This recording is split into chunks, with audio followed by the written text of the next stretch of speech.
안녕하세요. 가족 이야기 채널을 찾아주신 구독자 여러분. 오늘 들려드릴 이야기는 한적한 강가 마을을 발칵 뒤집어 놓은 아주 특별한 결혼식에서 시작됩니다. 75세 할아버지와 22세 꽃다운 처녀의 결혼식. 모두가 돈 때문에 성사된 매매혼이라 손가락질했지만 신혼 첫날 밤 신부가 갑자기 무릎을 꿇고 던진 충격적인 한마디는 마을 전체를 뒤집어 놓을 거대한 비밀의 시작이었습니다. 수십 년간 낙동강가의 작은 마을에서 살아온 주민들에게 이런 떠들썩한 사건은 처음이었습니다. 마을의 큰 어른인 김진수 할아버지가 22살짜리 어린 신부를 얻었다는 소식은 잔잔한 호수에 거대한 돌을 던진 것과 같았죠. 그 소문은 순식간에 온 동네는 물론이고 이웃 읍내와 군청까지 퍼져나갔습니다. 뭐라고? 김 영감님이 젊은 여자랑 결혼한다고? 그것도 20살간 넘은 애랑? 22살이래. 전문대 막 졸업하고 고향 내려와서 일자리 찾던 아가씨라던데. 마치 벌집을 쑤신 듯한 수군거림 속에서 사람들은 저마다 한마디씩 보탰습니다. 비난하는 사람, 호기심, 어린 눈으로 보는 사람, 그리고 비아냥거리는 사람도 있었죠. 뻔하지 뭐, 김 영감님. 재산 보고 그러는 거겠지. 2층 집에 땅도 꽤 있고 공무원 연금만 매달 200만 원이 넘는다는데 몇 년만 참고 살면 그 재산이 다 자기 거가 될 테니. 하지만 감탄하는 사람도 있었습니다. 참 대단하다, 대단해. 저 나이에 저런 어린 신부를 얻다니 능력도 좋아. 사실 김진수 할아버지는 나이에 비해 정정하고 풍채가 좋았습니다. 본래 강원도 출신으로 한국전쟁 이후 먹고 살기를 찾아 이곳으로 내려와 평생을 수자원 관리 공무원으로 일했습니다. 과장까지 지내다 정년 퇴직했죠. 아내 박정숙 여사와 사별한 지는 벌써 12년, 슬아의 자식도 없고 가까운 친척도 없이 홀로 지내왔습니다. 매일같이 텃밭을 가꾸고 책을 읽고 동네 노인정에서 친구들과 장기를 두는 것이 일과의 전부였습니다. 인생의 황혼기에 접어든 그가 다시금 푸른색 도포를 차려입고 앳된 신부 곁에 설 것이라고는 아무도 상상하지 못했습니다. 우유처럼 하얀 피부에 보조개가 예쁘고 가녀린 몸매를 가진 신부. 그녀의 이름은 이민아였고 바로 그녀의 등장이 모든 것을 미스터리로 만들었습니다. 결혼식은 김 할아버지의 집 마당에서 꽤 성대하게 열렸습니다. 결혼식 배경 현수막에 무대까지 설치되고 마당 가득 하객들을 위한 테이블이 놓였습니다. 동네 사람들은 뒤에서 수군거리면서도 거의 모두 참석했습니다. 호기심 때문에 온 사람, 김 할아버지와의 의리 때문에 온 사람, 그리고 그저 진기한 구경거리를 보러 온 사람도 있었죠. 김 할아버지는 30살 청년처럼 얼굴이 환했지만 신부는 어딘가 불안해 보였습니다. 갓 결혼한 새색시답지 않게 눈치를 살피고 얼굴에는 웃음기가 없었죠. 신랑의 부축을 받을 때도 손을 심하게 떨었습니다. 사람들의 속삭임은 김 할아버지의 귀에는 들리지 않았지만 신부의 눈에는 한 사람 한 사람의 시선이 똑똑히 보였습니다. 이민아는 말없이 억지 미소를 지으며 예식이 끝날 때까지 자리를 지켰습니다. 음식에도 거의 손을 대지 않았고 겨우 한 점 집었다가 이내 수저를 내려놓았습니다. 누가 말을 걸어도 그저 작은 목소리로 마지못해 대답할 뿐이었습니다. 특히 마당 구석자리에 짙은 갈색 한복을 입고 앉아 슬픈 눈으로 신부만 뚫어지게 쳐다보는 한 중년 여인이 있었습니다. 모두가 웃고 떠드는 동안 그녀는 남몰래 눈물을 훔쳤습니다.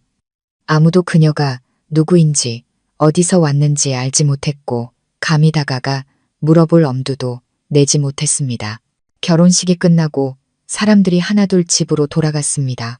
김 할아버지는 거실에 앉아 느긋하게 차를 따랐고 이민아는 방문 앞에 서서 두 손을 꼭 마주잡은 채 초조함을 감추지 못했습니다. 저 씻고 들어와서 잘게요, 할아버지. 김 할아버지가 미소 지었습니다. 그래, 편하게 하게.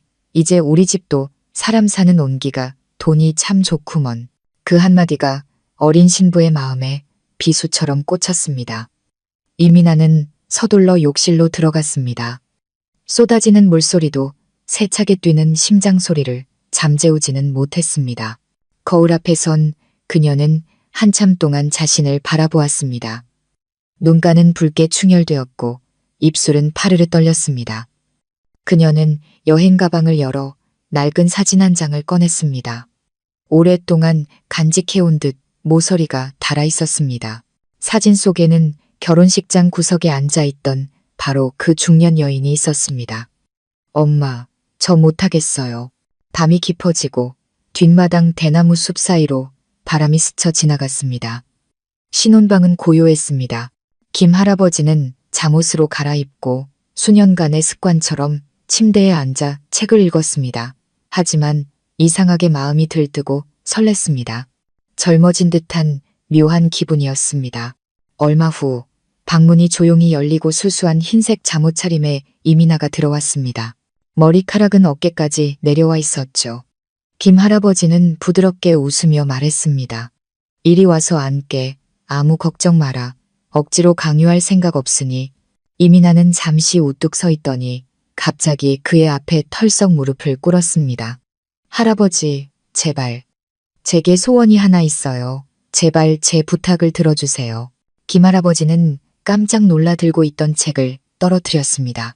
그는 고개를 숙인 채 가슴 앞에서 두 손을 모으고 떨고 있는 이민아를 내려다보았습니다. 아가, 왜 그러나? 무슨 일이든 말로 하게. 이렇게 무릎까지 꿇을 필요는 없네. 그녀의 목소리는 울먹임에 잠겨 있었습니다. 제가 할아버지와 결혼한 건 돈 때문도 사랑 때문도 아니에요. 제 어머니를 감옥에서 구하기 위해서예요. 저 좀 도와주실 수 있나요? 딱 한 번만요. 그러고 나면 뭐든지 다 할게요. 그 말은 할아버지의 귓가에 날벼락처럼 내리꽂혔습니다. 따뜻하고 행복해야 할 신혼 첫날 밤은 세상의 어떤 소문보다 더 무서운 비밀의 서막을 열었습니다. 그리고 신부가 내뱉은 말은 이제 시작에 불과했습니다. 김 할아버지는 자기 발치에 무릎 꿇고 앉아 눈물 흘리는 어린 신부를 바라보았습니다. 핏기 하나 없이 창백한 얼굴이었습니다. 그의 늙은 심장이 쿵 내려앉았습니다. 신부의 간청 때문이 아니라 그녀의 눈빛 때문이었습니다. 그 눈빛은 아주 오래전 한 여인을 떠올리게 했습니다.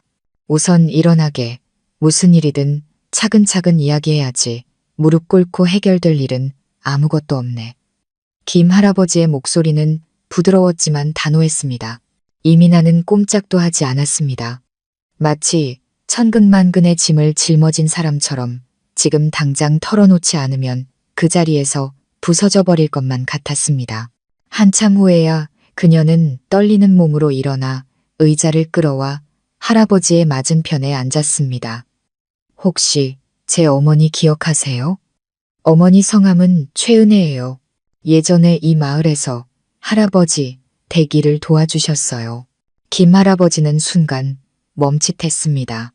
은혜라는 이름은 그의 기억 속 깊숙이 잠겨있던 문을 두드리는 열쇠 같았습니다. 아내가 세상을 떠나고 몇 년 뒤 그는 은혜라는 이름의 여인을 집안일을 돕는 사람으로 고용한 적이 있었습니다. 그녀는 착하고 말수가 적었지만 눈빛에는 늘 무언가 사연이 담겨 있었죠. 그러다 얼마 후 최은혜는 갑자기 일을 그만두고 종적을 감췄습니다. 할아버지의 목소리가 낮게 깔렸습니다. 은혜, 자네 어머니가 예전에 우리 집 일을 돕던 그 은혜 씨란 말인가? 하지만 그게 벌써 20년도 더 된 일인데 지금은 어디에 있나? 이민아는 주머니에서 낡은 종이 한 장을 꺼내 떨리는 손으로 건넸습니다. 그것은 검찰의 기소 결정문이었습니다. 어머니는 지금 사기 및 횡령 혐의로 구치소에 계세요. 하지만 억울해요. 저희 어머니는 그런 분이 아니에요. 그건 다 덫이었어요. 어머니가 예전 사장님의 비자금 장부를 우연히 발견하셨는데 그걸 덮으려고 어머니에게 죄를 뒤집어 씌운 거예요. 아시나요? 지난 수십 년간 저희 어머니는 시장에서 나무를 팔아 저를 키우셨어요.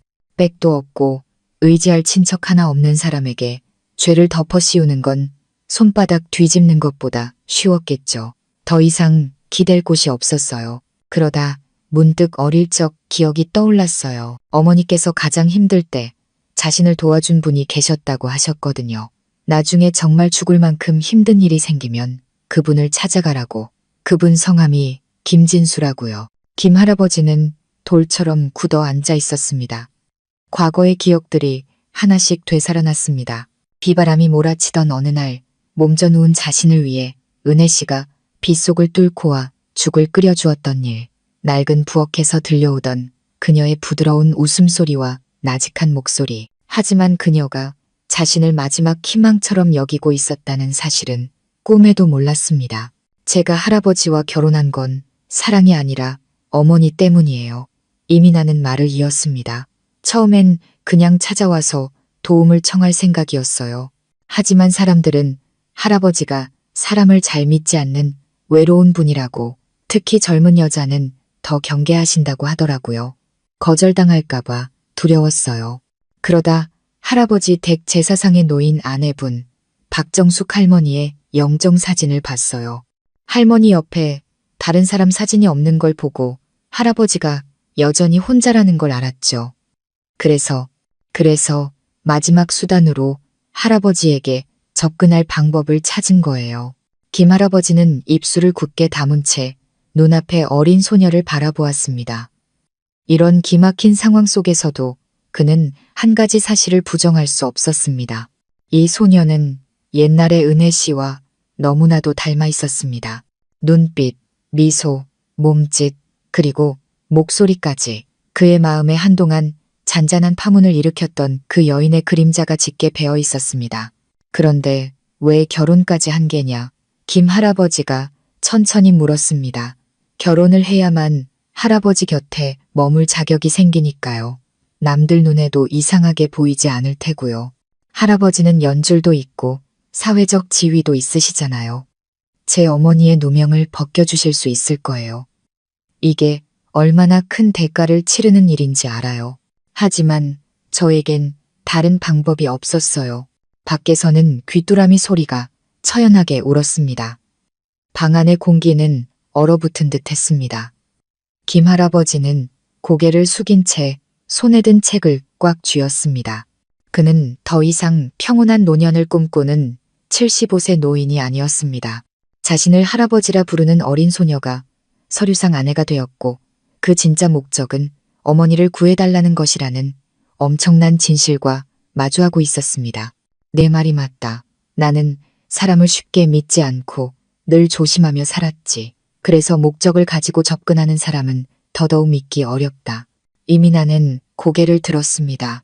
그녀의 눈에 실망감이 스쳤습니다. 하지만 내 어머니가 정말 억울한 것이라면 나 또한 모른 척할 수는 없구나. 김 할아버지는 자리에서 일어나 아내의 영정사진 앞으로 갔습니다. 그는 두 손을 모으고 향을 하나 피웠습니다. 여보, 내가 지금 하려는 일이 당신을 배신하는 게 아니오. 그저 예전의 나를 묵묵히 보살펴 주었던 한 여인이 벼랑 끝에 몰려 있으니 외면할 수가 없구려. 부디 용서하시오. 다음 날 아침 온 마을은 또다시 그들의 결혼식 이야기를 하며 들썩였습니다. 하지만 그 2층 집안에서 웃음도 온기도 없이 오직 하나의 간청과 하나의 약속만이 오고 간 신혼 첫날 밤의 비밀을 아는 사람은 아무도 없었습니다. 김 할아버지가 영정 앞에 향을 피운 그 순간부터 그는 스스로 위험천만한 여정에 발을 들여놓게 되었습니다. 그는 그 여정이 잊고 싶었던 자신의 과거마저, 세월 속에 묻어두었다고 믿었던 비밀들마저 다시 수면 위로 끌어올리게 될 줄은 꿈에도 몰랐습니다. 김진수 할아버지는 이미 오래전에 식어버린 찻잔 앞에 앉아 있었습니다. 이른 아침 햇살이 창틈으로 비쳐 들어와 그의 주름진 얼굴을 비추었습니다. 그는 말이 없었고 깊은 생각에 잠겨 있었습니다. 어젯밤은 뜬 눈으로 지새웠습니다. 신혼 첫날 밤의 설렘 때문이 아니라 어린 신부의 이야기가 그의 마음을 무겁게 짓눌렀기 때문입니다. 생각할수록 자신과 이민아 모녀 사이에 쉽게 끊어낼 수 없는 어떤 인연의 끈이 얽혀 있다는 느낌이 들었습니다. 평생을 반듯하게 살아오며 어떤 구설에도 휘말린 적 없던 75세 노인이 이제 기막힌 결혼과 그 뒤에 숨겨진 엄청난 부탁의 한가운데에 서게 된 것입니다. 그런데 이상하게도 분노나 이용당했다는 느낌 대신 의리와 비슷한 감정이 솟아올랐습니다. 흰죽과 장조림으로 간단히 아침 식사를 마친 후 김할아버지는 이민아를 거실로 불렀습니다. 그는 그녀의 얼굴을 찬찬히 뜯어보았습니다. 여전히 앳된 얼굴이었지만 며칠간의 걱정과 불안으로 눈가에는 피로가 역력했습니다. 미나야, 내가 널 돕기로 마음먹는다면 모든 진실을 알아야겠다. 숨기는 것 하나 없이 전부 말이다. 어젯밤에 말했던 그 비자금 장부에 대한 것부터 모든 걸 처음부터 끝까지 자세히 이야기해 보거라. 이민아는 입술을 깨물며 고개를 끄덕였습니다. 저희 어머니는 읍내에 있는 한 대형 건설회사의 사장집에서 가정부로 일하셨어요. 처음에는 요리나 빨래 같은 간단한 일만 하셨죠. 그러다 하루는 사장 서재를 청소하다가 우연히 손으로 쓴 두꺼운 장부를 발견하셨대요. 온통 토지 개발 사업과 관련된 뇌물, 접대비, 청탁 자금 같은 내용들 뿐이었어요. 그게 3년 전 일이에요. 그때 어머니는 어떻게 해야 할지 몰라 그 장부를 집으로 가져오셨어요. 나중에 기회를 봐서 돌려줄 생각으로요. 하지만 얼마 지나지 않아 그 회사가 토지 비리로 경찰 조사를 받게 됐어요. 사장은 구속되었고요. 그러자 누군가 어머니가 중요 서류를 훔쳤다고 역으로 신고한 거예요. 어머니는 체포되셨고 사장 가족들은 어머니가 그 장부를 가지고 돈을 뜯어내려 했다며 모든 죄를 뒤집어 씌웠어요. 김 할아버지는 미간을 찌푸렸습니다. 그래서 그 장부는 지금 어디에 있나? 저도 몰라요. 이민아의 목소리가 울먹임에 잠겼습니다. 어머니가 아주 깊숙이 숨겨두셨어요. 체포되신 날부터 아무 말씀도 안 하셨고 저희 집은 샅샅이 뒤져졌지만 아무것도 나오지 않았어요. 그들이 아무것도 찾지 못하자 어머니께 누명을 씌운 거예요. 누가 그랬다고 의심하나? 할아버지가 물었습니다. 이민아는 잠시 망설이다 작은 목소리로 말했습니다. 그 회사 사장의 동생인 강태식이란 사람이에요. 그 사람은 오래전부터 옛 연꽃, 저수지, 부지를 독차지하고 싶어 했어요. 어머니가 우연히 그가 자기 형을 죽여서라도 모든 재산을 차지하겠다고 협박하는 걸 들으셨대요. 김 할아버지는 눈을 가늘게 떴습니다. 강태식이라는 이름은 낯설지 않았습니다. 강태식이라면 나보다 몇 해 후배인 그 녀석 말이냐. 그 집안 예전에는 정말 지독하게 가난했는데 누굴 등에 업었는지 순식간에 부자가 됐지. 지금은 군 상공회의소 부회장까지 한다던데. 그놈이 이 일에 연관되어 있을 줄이야. 그는 잠시 침묵했습니다. 내가 기억하기로는 예전에 강태식이 공사비를 부풀려 청구했다는 혐의로 고발당했다가 증거 불충분으로 무혐의 처분을 받은 적이 있었지. 이민아는 고개를 끄덕였습니다. 네. 그리고 저는 그 비자금 장부가 바로 그가 가장 두려워하는 증거라고 믿어요. 그날 오후 김 할아버지는 오토바이를 타고 최은혜 씨가 수감된 읍내 구치소로 향했습니다. 혼인관계 증명서를 제출하고 정식 절차를 밟은 끝에 그는 10분간의 접견을 허가받았습니다. 최은혜 씨가 접견실로 걸어 나왔을 때 그는 그녀를 거의 알아보지 못했습니다. 예전에 부엌 아궁이 옆에서 온화하게 웃던 그 여인은 온데간데 없고 머리는 희끗희끗해지고 핏기 없이 깡마른 가엾은 모습의 여인만 서 있었습니다. 은혜 씨, 그는 목이 메었습니다. 최은혜 씨는 깜짝 놀랐습니다. 진수 어르신, 정말 어르신 맞으세요? 세상에 어떻게 여길 따님에게서 이야기를 들었소. 사실을 확인하고 도울 수 있다면 돕고 싶어서 왔소. 최은혜 씨는 힘없이 웃었습니다. 목소리가 잠겨 있었죠. 아무도 절 도울 수 없어요. 모든 게 이미 그 사람들 소나귀에 들어갔는걸요. 그저 제 딸아이가 고작 헛된 약속 하나 때문에 늙은 남자와 결혼까지 해야 했던 게 한스러울 뿐이에요. 김할아버지는 화내지 않고 조용히 들었습니다. 미나는 강한 아이지만 너무나도 기구한 아이입니다. 자신의 젊음과 명예, 인생 전부를 내던졌어요. 제가 말렸지만 아이는 엄마까지 옛날 외할머니처럼 억울하게 옥살이하게 둘 수 없다고 하더군요. 그 말을 듣는데 눈물을 참을 수가 없었어요. 김 할아버지는 놀랐습니다. 외할머니가 억울한 옥살이를 했다니요. 네, 저희 어머니는 예전에 주인 집 금을 훔쳤다는 누명을 쓰고 3년 동안 감옥에 계셨어요. 나중에 진범이 잡혀 누명을 벗었을 땐 이미 폐결핵 말기셨죠. 감옥에서 돌아가셨어요. 그건 저희 집안 여자 3대에 걸친 씻을 수 없는 한입니다. 김 할아버지는 주먹을 꽉 쥐었습니다. 그럼 내가 어떻게 해야 은혜 씨를 도울 수 있겠소? 말해보시오. 최은혜 씨는 떨리는 눈으로 그를 바라보았습니다. 그 장부를 찾아주세요. 경찰이 들이닥치기 전에 누군가 저희 집에 몰래 들어왔던 것 같아요. 어쩌면 그 장부는 이제 제 손에 없을지도 몰라요. 구치소를 나서며 김 할아버지는 자신이 끝없는 소용돌이 속으로 걸어 들어왔음을 느꼈습니다. 한쪽에는 평생 지켜온 명예가, 다른 한쪽에는 옛 은인과 이제 막 자신의 아내가 된 20살 남짓한 소녀와의 약속이 있었습니다. 그는 더 이상 물러설 길이 없음을 알았습니다. 그날 밤 그는 자신의 낡은 서재로 들어갔습니다. 그곳에는 현직 시절의 모든 서류와 인맥, 그리고 토지 관련 자문을 하며 기록해 두었던 자료들이 그대로 보관되어 있었습니다. 그는 두꺼운 서류철 하나를 꺼냈습니다. 옛 연꽃 저수지 부지, 2018년 사립기숙학교 건립 사업, 강태식이라는 이름이 선명하게 나타났습니다. 하지만 그를 더 놀라게 한 것은 서류 더미 속에서 발견된 낡은 편지 한 통이었습니다. 발신인 이름은 없었고 단지 이렇게 쓰여 있었습니다. 진실을 알고 싶다면 옛 유치원 뒤편의 폐가로 오시오. 그곳은 한때 나와 내 어머니가 살던 집이오. 편지는 봉투에 담겨 있었고 날짜는 그의 결혼식 약 한 달 전이었습니다.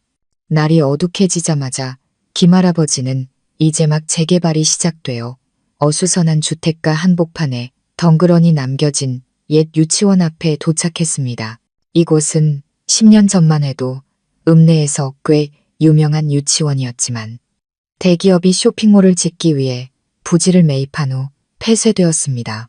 하지만 사업이 중간에 중단되면서 유치원은 해체되고 낡은 교실 몇 개만 벽이 벗겨지고 양철 지붕에 구멍이 숭숭 뚫린 채 흉물스럽게 남아 있었습니다. 유치원 뒤편은 사람 키보다 높게 자란 잡초로 뒤덮인 황량한 공터였습니다. 편지에 쓰인 대로 유치원 뒤편의 폐가가 그가 찾아야 할 곳이었습니다. 김 할아버지는 입구 쪽에 오토바이를 세워두고 커다란 손전등을 든 채 천천히 잡초 숲으로 들어갔습니다.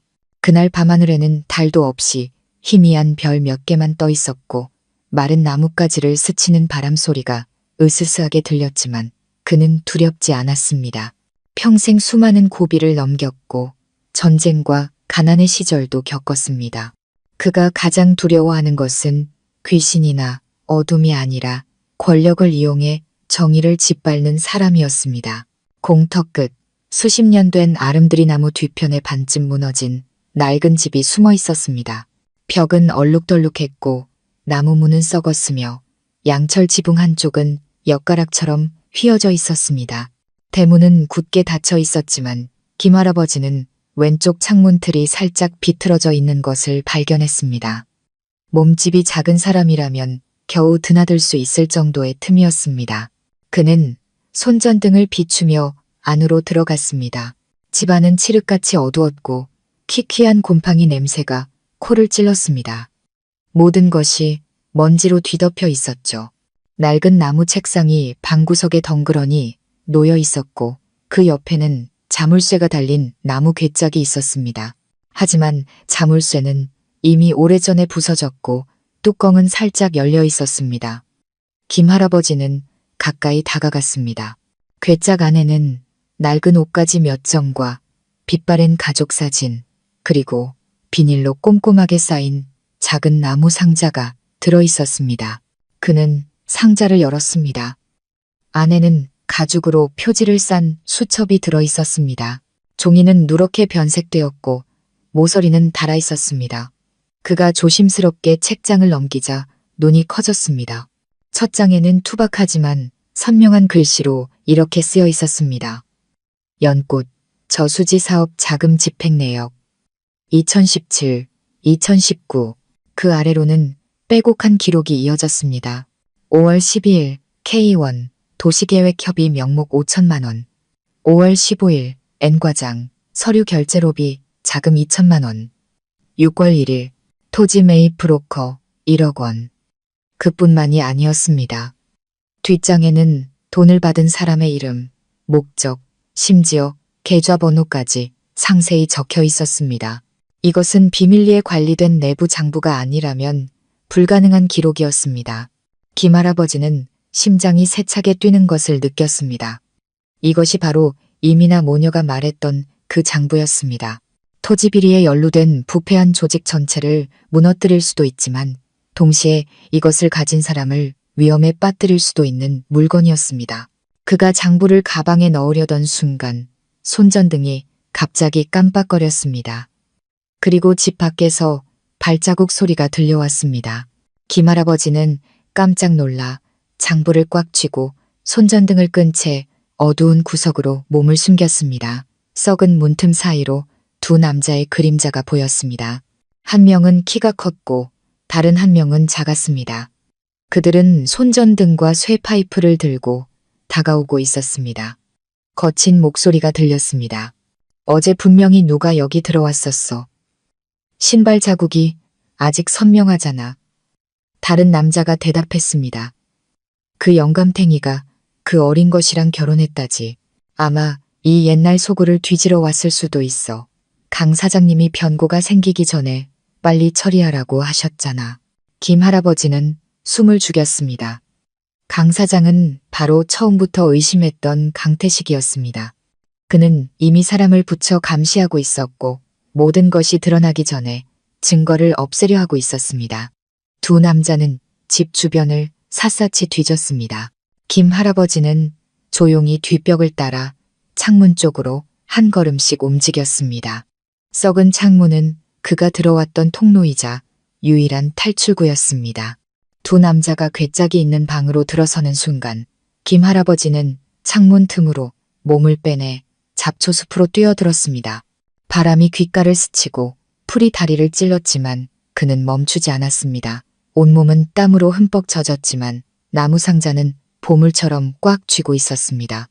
유치원 옆 담벼락까지 달려온 후에야 그는 겨우 멈춰서서 숨을 골랐습니다. 고개를 돌려보니 폐가 안에서는 여전히 손전등 불빛이 어지럽게 움직이고 있었습니다. 김 할아버지는 땀을 훔치고 오토바이에 올라탔습니다. 그리고 시동을 걸고 칠흑 같은 어둠 속으로 질주했습니다. 마치 늙었지만 꿋꿋한 한 줄기 바람처럼 집에 돌아온 김 할아버지는 장부를 아내의 제사상 아래 비밀 서랍에 넣었습니다. 자물쇠를 세 겹으로 잠근 후 그는 의자에 털썩 주저앉았습니다. 이민아가 달려나와 그의 옷이 흙투성이인 것을 보고 걱정스러운 눈으로 물었습니다. 할아버지, 어디 다녀오시는 길이세요? 그는 바로 대답하지 않고 그녀를 깊이 바라보았습니다. 네가 예전에 물었지. 내가 왜 아내와 사별한 후에 재혼하지 않았는지. 이민아는 조용히 고개를 끄덕였습니다. 나는 평온하게 사는 사람은 더 이상 복잡한 일에 얽히지 말아야 한다고 생각했기 때문이다. 하지만 이제 내 어머니의 누명을 벗겨주려면 나는 평생 해보지 않았던 일을 해야만 한다. 내가 잘 알고 있는 자들과의 전쟁을 시작해야 한단 말이다. 그들이 얼마나 위험한지 알면서도 말이다. 그날 밤 모든 것이 고요함에 잠겼을 때 김 할아버지는 여전히 서재에 홀로 앉아 있었습니다. 노란 불빛이 낡은 장부를 비추고 있었죠. 그는 내일이 중대한 전환점이 되리라는 것을 알았습니다. 이 장부를 수사기관에 넘기는 순간 강태식뿐만 아니라 더 많은 자들이 곤경에 처할 것입니다. 하지만 동시에 한수만 잘못 두어도 자신뿐만 아니라 임이나 모녀까지 목숨이 위태로워질 수 있다는 것도 알았습니다. 그리고 그를 가장 불안하게 했던 것은 장부에 적힌 뇌물 수수자 명단 속에 그의 심장을 먹게 할 이름 하나가 있었기 때문입니다. 박정수, 내부 감찰모마 명목, 2천만 원 수수, 박정수, 바로 세상을 떠난 그의 아내 이름이었습니다. 김진수 할아버지는 빛바랜 비자금 장부 앞에서 넋을 잃고 앉아 있었습니다. 그의 손은 한 이름이 적힌 페이지 위에 멈춰 있었습니다. 처음 봤을 때부터 심장을 먹게 했던 바로 그 이름, 박정숙, 내부 감찰모마, 명목 2천만 원 수수, 박정숙, 12년 전 세상을 떠난 그의 아내, 30년의 결혼 생활 동안 단 한 번도 의심하거나 서운하게 한 적 없이 보물처럼 아끼던 바로 그 여인. 아니야, 그럴 리가 없어. 아내 박정숙은 유치원 교사였습니다. 성품이 온화하고 조용하며 정직하게 살던 사람이었죠. 그녀가 일했던 유치원은 바로 연꽃 저수지 사업으로 인해 지금은 폐허가 된 바로 그곳이었습니다. 이것은 단순한 우연일까? 아니면 과거에 그가 전혀 알지 못했던 비밀이 숨겨져 있는 걸까? 김 할아버지는 아내의 이름이 적힌 페이지를 몇 번이고 넘겨보며 필체를 꼼꼼히 살폈습니다. 그 줄은 다른 기록들과 달랐습니다. 글씨가 약간 기울어져 있었고 잉크는 더 옅었으며 마침표의 모양도 달랐습니다. 마치 나중에 다른 기록들로 꽉 찬 페이지에 일부러 끼워 넣어 독자를 속이려는 듯한 느낌이었습니다. 그 생각은 그를 즉시 행동하게 만들었습니다. 그는 옛 친구에게 전화를 걸었습니다. 그는 과거 유치원의 원장이었고 지금은 은퇴하여 이웃 동네에서 살고 있었습니다. 전화벨이 한참 울린 뒤에야 연결되었습니다. 여보세요, 누구신가? 나야, 진수. 김진수. 아니, 김 선생. 자네 아직 살아있었나? 몇 년 만에 듣는 목소린데 여전하구먼. 이 시간에 웬일인가? 한 가지만 묻겠네. 내 아내 박정숙. 예전에 자네 유치원에서 교사로 일했었지. 아직 기억하나?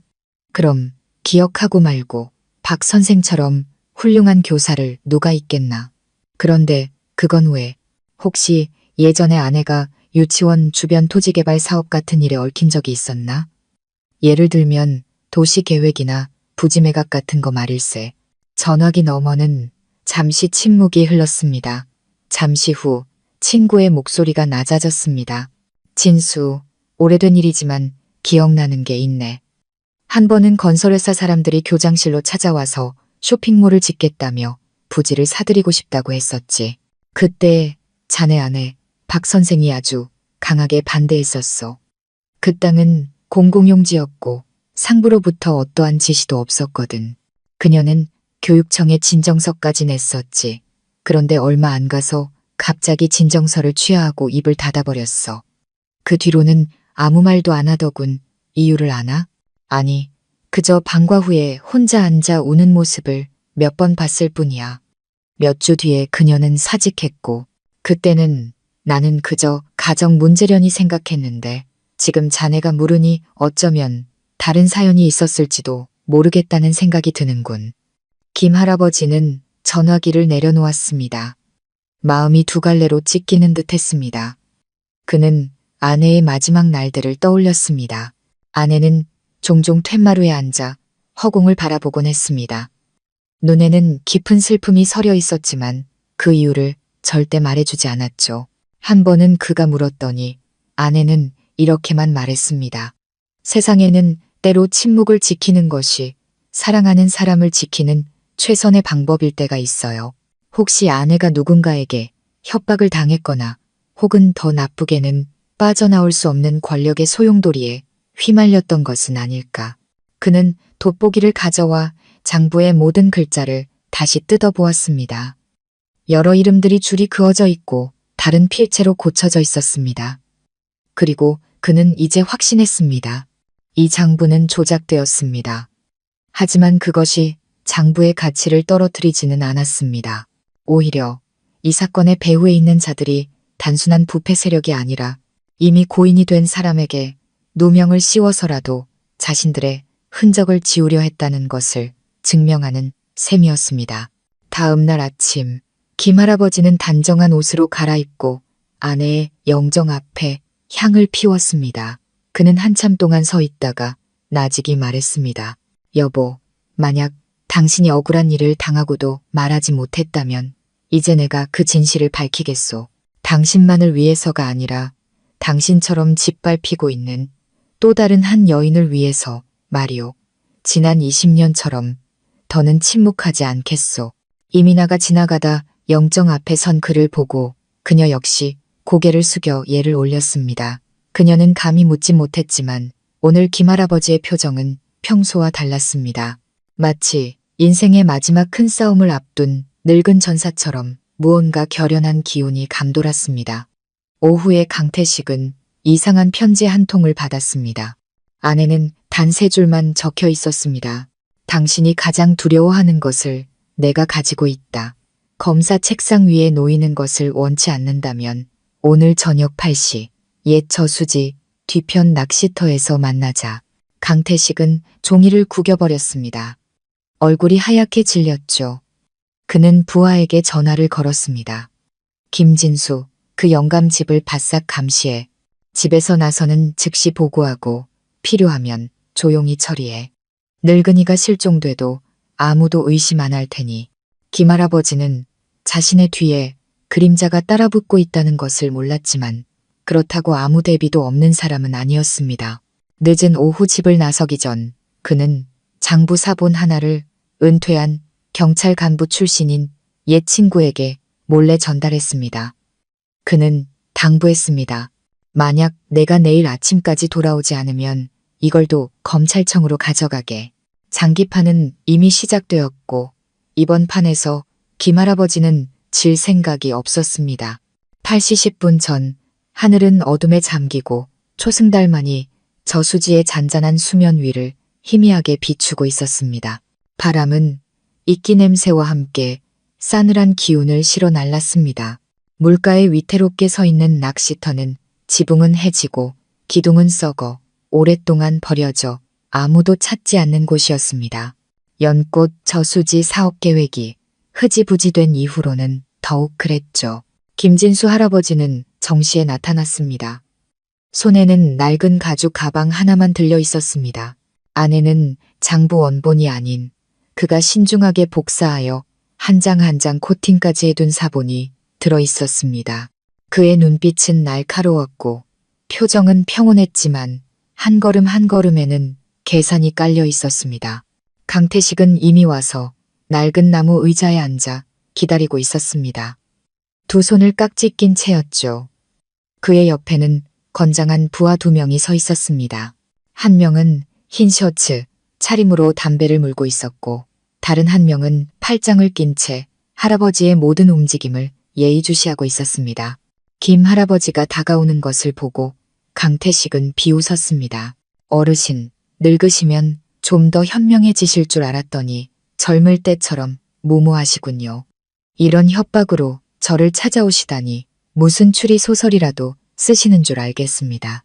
김 할아버지는 대꾸하지 않고 의자를 끌어와 앉았습니다. 가방을 칠이 벗겨진 테이블 위에 올려놓고는 차분하게 말했습니다. 나는 누구를 협박하러 온 게 아니오. 당신에게 기회를 주러 왔지. 기회라고요? 강태식은 큰 소리로 웃었습니다. 어르신께서 저에게 기회를 줄 자격이라도 있으시답니까? 그럼 나는 당신이 평생 숨기려 했던 것을 쥐고 있으니까. 그는 가방을 열어 장부 사본을 테이블 위에 올려놓았습니다. 이 장부 기억하시오? 강태식은 순간 흠칫했지만 이내 경멸하는 듯한 눈빛으로 헛웃음을 쳤습니다. 장부라니요. 어디서 가져온 휴지 조각 아닙니까? 증거가 충분하면 경찰서로 가시지 못하러 저를 만나십니까? 김 할아버지는 고개를 끄덕였습니다. 내가 당신을 망하게 하려 했다면 애초에 여기로 부르지도 않았을 거요. 나는 사람을 막다른 길로 모는 것을 좋아하지 않소. 나 역시 원칙을 지키며 살아온 사람이니 당신에게 아직 일말의 양심이라도 남아있다면 모든 게 드러나기 전에 스스로 물러나는 길을 택하리라 믿소. 강태식은 벌떡 일어섰습니다. 목소리가 날카로워졌습니다. 지금 저를 가르치려 드시는 겁니까? 당신이 뭔데? 이 동네, 이 군에서 내가 손가락 하나만 까딱하면 누구든 사라지게 할 수 있다는 걸 모르십니까? 흙으로 돌아갈 날만 남은 늙은이 하나랑 콧물도 안 마른 20살짜리 계집애가 감히 저에게 조건을 겁니다. 뒤에 서 있던 부하가 나서서 장부를 낚아채려 했습니다. 하지만 김 할아버지는 눈 깜짝할 사이에 주머니에서 라이터를 꺼내 종이 모서리에 불을 붙였습니다. 불꽃이 타닥타닥 소리를 내며 타올랐고 매캐한 종이 타는 냄새에 세 사람은 순간 멈칫했습니다. 김 할아버지는 마치 옛날 공사 현장을 지휘하던 시절처럼 우렁차게 소리쳤습니다. 경거망동하지 마라. 이건 사본일 뿐이다. 원본은 다른 사람에게 맡겨두었다. 만약 내가 실종되거나 무슨 일이라도 생긴다면 내일 아침 신문에 이 안에 있는 명단 전부가 실리게 될 게다. 알겠나? 순간 정적이 흘렀습니다. 할아버지의 손에 들린 불꽃은 마치 시한폭탄처럼 강태식의 얼굴을 하얗게 질리게 만들었습니다. 수많은 강적들을 상대해봤지만 지금처럼 불안하게 만든 사람은 없었습니다. 백발의 노인, 무기도 권력도 없지만 그가 10수년간 쌓아 올린 모든 것을 무너뜨릴 수 있는 것을 쥐고 있었습니다. 강태식은 심호흡을 하고는 으르렁거렸습니다. 그래서 원하는 게 뭡니까?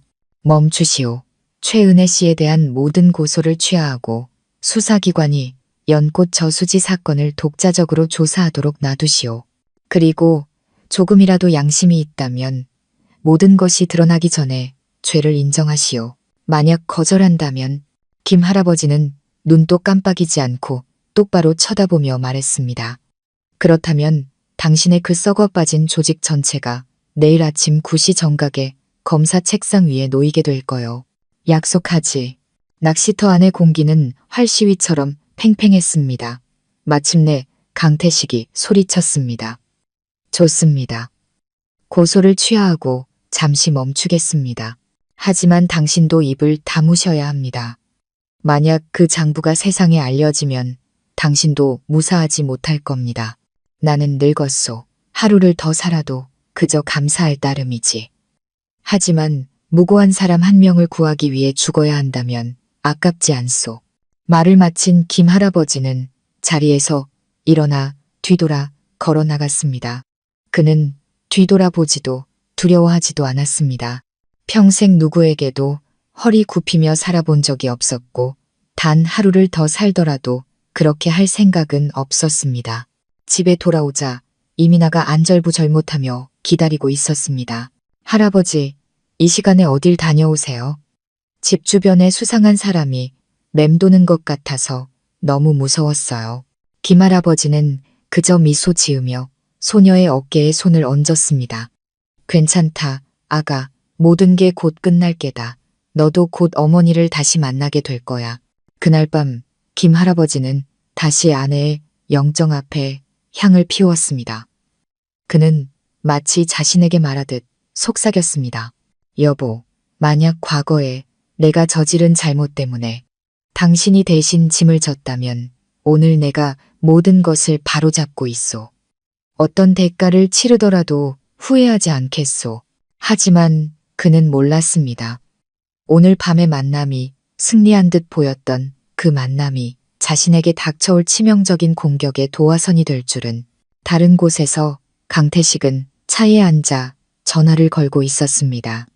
늘 하던 대로 해. 사고사로 위장하든 뇌졸중으로 위장하든 상관없어. 동트기 전에 그 늙은이 얼굴을 다시는 보고 싶지 않다. 그날 밤하늘은 무서울 정도로 고요했습니다. 바람 한 점, 벌레 소리 하나, 심지어 이웃집 개 짖는 소리조차 들리지 않았습니다. 모든 것이 마치 곧 일어날 어떤 일을 기다리며 숨을 죽이고 있는 것 같았습니다. 김진수 할아버지의 작은 집에서는 그가 여전히 창가에 앉아 느긋하게 하루의 마지막 차를 마시고 있는 동안 노란 불빛이 새어나오고 있었습니다. 집 밖에서 죽음의 그림자가 다가오고 있다는 사실을 전혀 눈치채지 못한 채 멀지 않은 곳 골목 어귀 덤불 뒤 어둠 속에 오토바이 한 대가 서 있었습니다. 검은 점퍼에 마스크로 얼굴을 가린 두 남자가 조용히 집을 감시하고 있었습니다. 둘 중 한 명은 주머니에서 작은 주사기를 꺼냈습니다. 안에는 밀봉된 무색 액체가 들어있었죠. 다른 한 명은 매듭이 정교하게 묶인 가느다란 와이어를 점검했습니다. 저 영감탱이 옛날에 민병대 출신이라 보통 내기가 아니야. 얕보면 안 돼. 한 명이 속삭였습니다. 알아. 하지만 오늘은 끝장이야. 10분 뒤에 불 꺼지면 들어간다. 혼자 사는 노인네라 아무도 의심 안 할 거야. 집안의 김 할아버지는 아직 잠들지 않았습니다. 젊은 시절 여러 위험한 상황에서 그를 구해줬던 직감이 갑자기 되살아났습니다. 뭔가 이상해. 그는 조용히 불을 끄고 커튼을 친 뒤 소리 없이 뒷문 쪽으로 걸어갔습니다. 손에는 옛 친구가 선물해준 접이식 등산용 스틱을 꽉 쥐고 있었습니다. 거동이 불편할 때를 대비해 받은 선물이었지만 지금은 호신용 무기가 되었습니다. 그때 뒷마당에서 고양이가 발소리를 죽이며 걷는 듯한 아주 희미한 소리가 들렸습니다. 그는 벽에 바싹 붙어 숨을 죽였습니다. 딸깍. 뒷문이 살짝 열리고 검은 그림자 하나가 안으로 스며들었습니다. 손에는 무언가 번쩍이는 것을 들고 있었죠. 그자가 한 걸음 더 내딛기도 전에 퍽, 김 할아버지가 휘두른 스틱이 그의 손목을 강타했습니다. 남자는 짧은 비명을 지르며 칼을 떨어뜨렸습니다. 두 번째 남자가 반사적으로 뛰어들었지만 김 할아버지는 이미 현관 쪽으로 재빨리 물러서며 비상벨 스위치를 눌렀습니다. 이웃집과 연결된 임시경보 장치였죠. 귀를 찢는 경보음이 울리자 두 남자는 당황했습니다. 미처 상황을 파악하기도 전에 대문 밖에서 한 여자의 목소리가 들렸습니다. 할아버지, 진수 할아버지, 이민아였습니다. 그녀는 야식을 사러 갔다가 골목 어귀에서 집안의 불이 갑자기 꺼지고 이상한 소리가 나는 것을 들었습니다. 놀란 그녀는 곧장 집으로 달려왔습니다. 동시에 경보음을 들은 이웃들도 하나둘 문을 열고 밖을 내다보기 시작했습니다. 정체가 발각된 것을 안 두 남자는 즉시 뒷문으로 달아나 미리 준비해둔 덤불 속 길로 사라졌습니다. 그들은 만만하게 봤던 늙은이가 이렇게 강하게 저항할 줄도 이민아가 하필 그 시간에 돌아올 줄도 예상하지 못했습니다. 밤중에 경찰이 출동했습니다. 김할아버지는 괴한의 침입부터 자신이 대응한 방식까지 모든 것을 진술했습니다. 두 남자를 붙잡지는 못했지만 현장에 남겨진 단검과 검은 장갑 그리고 흙에 찍힌 신발 자국은 사건 기록을 작성하기에 충분했습니다. 의심 가는 사람이라도 있으십니까? 경찰이 물었습니다. 김 할아버지는 그저 고개를 저었습니다. 나는 늙은이요. 누구와 원한질 일도 없지. 하지만 그들이 다시 온다면 기꺼이 맞설 것이요. 경찰관은 잠시 그를 바라보다가 작은 목소리로 말했습니다. 며칠이라도 어디 피하시는 게 좋겠습니다. 이자들 조직적으로 움직이는 것 같습니다. 단순한 좀도둑이 아닙니다. 그날 밤 김 할아버지는 잠을 이루지 못했습니다. 그는 책상에 앉아 있었고 노란 불빛이 그의 늙었지만 여전히 강인한 눈빛의 얼굴을 비추었습니다. 이민아는 몇 걸음 떨어진 곳에 앉아 걱정스러운 눈빛을 감추지 못한 채 조용히 물을 따랐습니다. 죄송해요.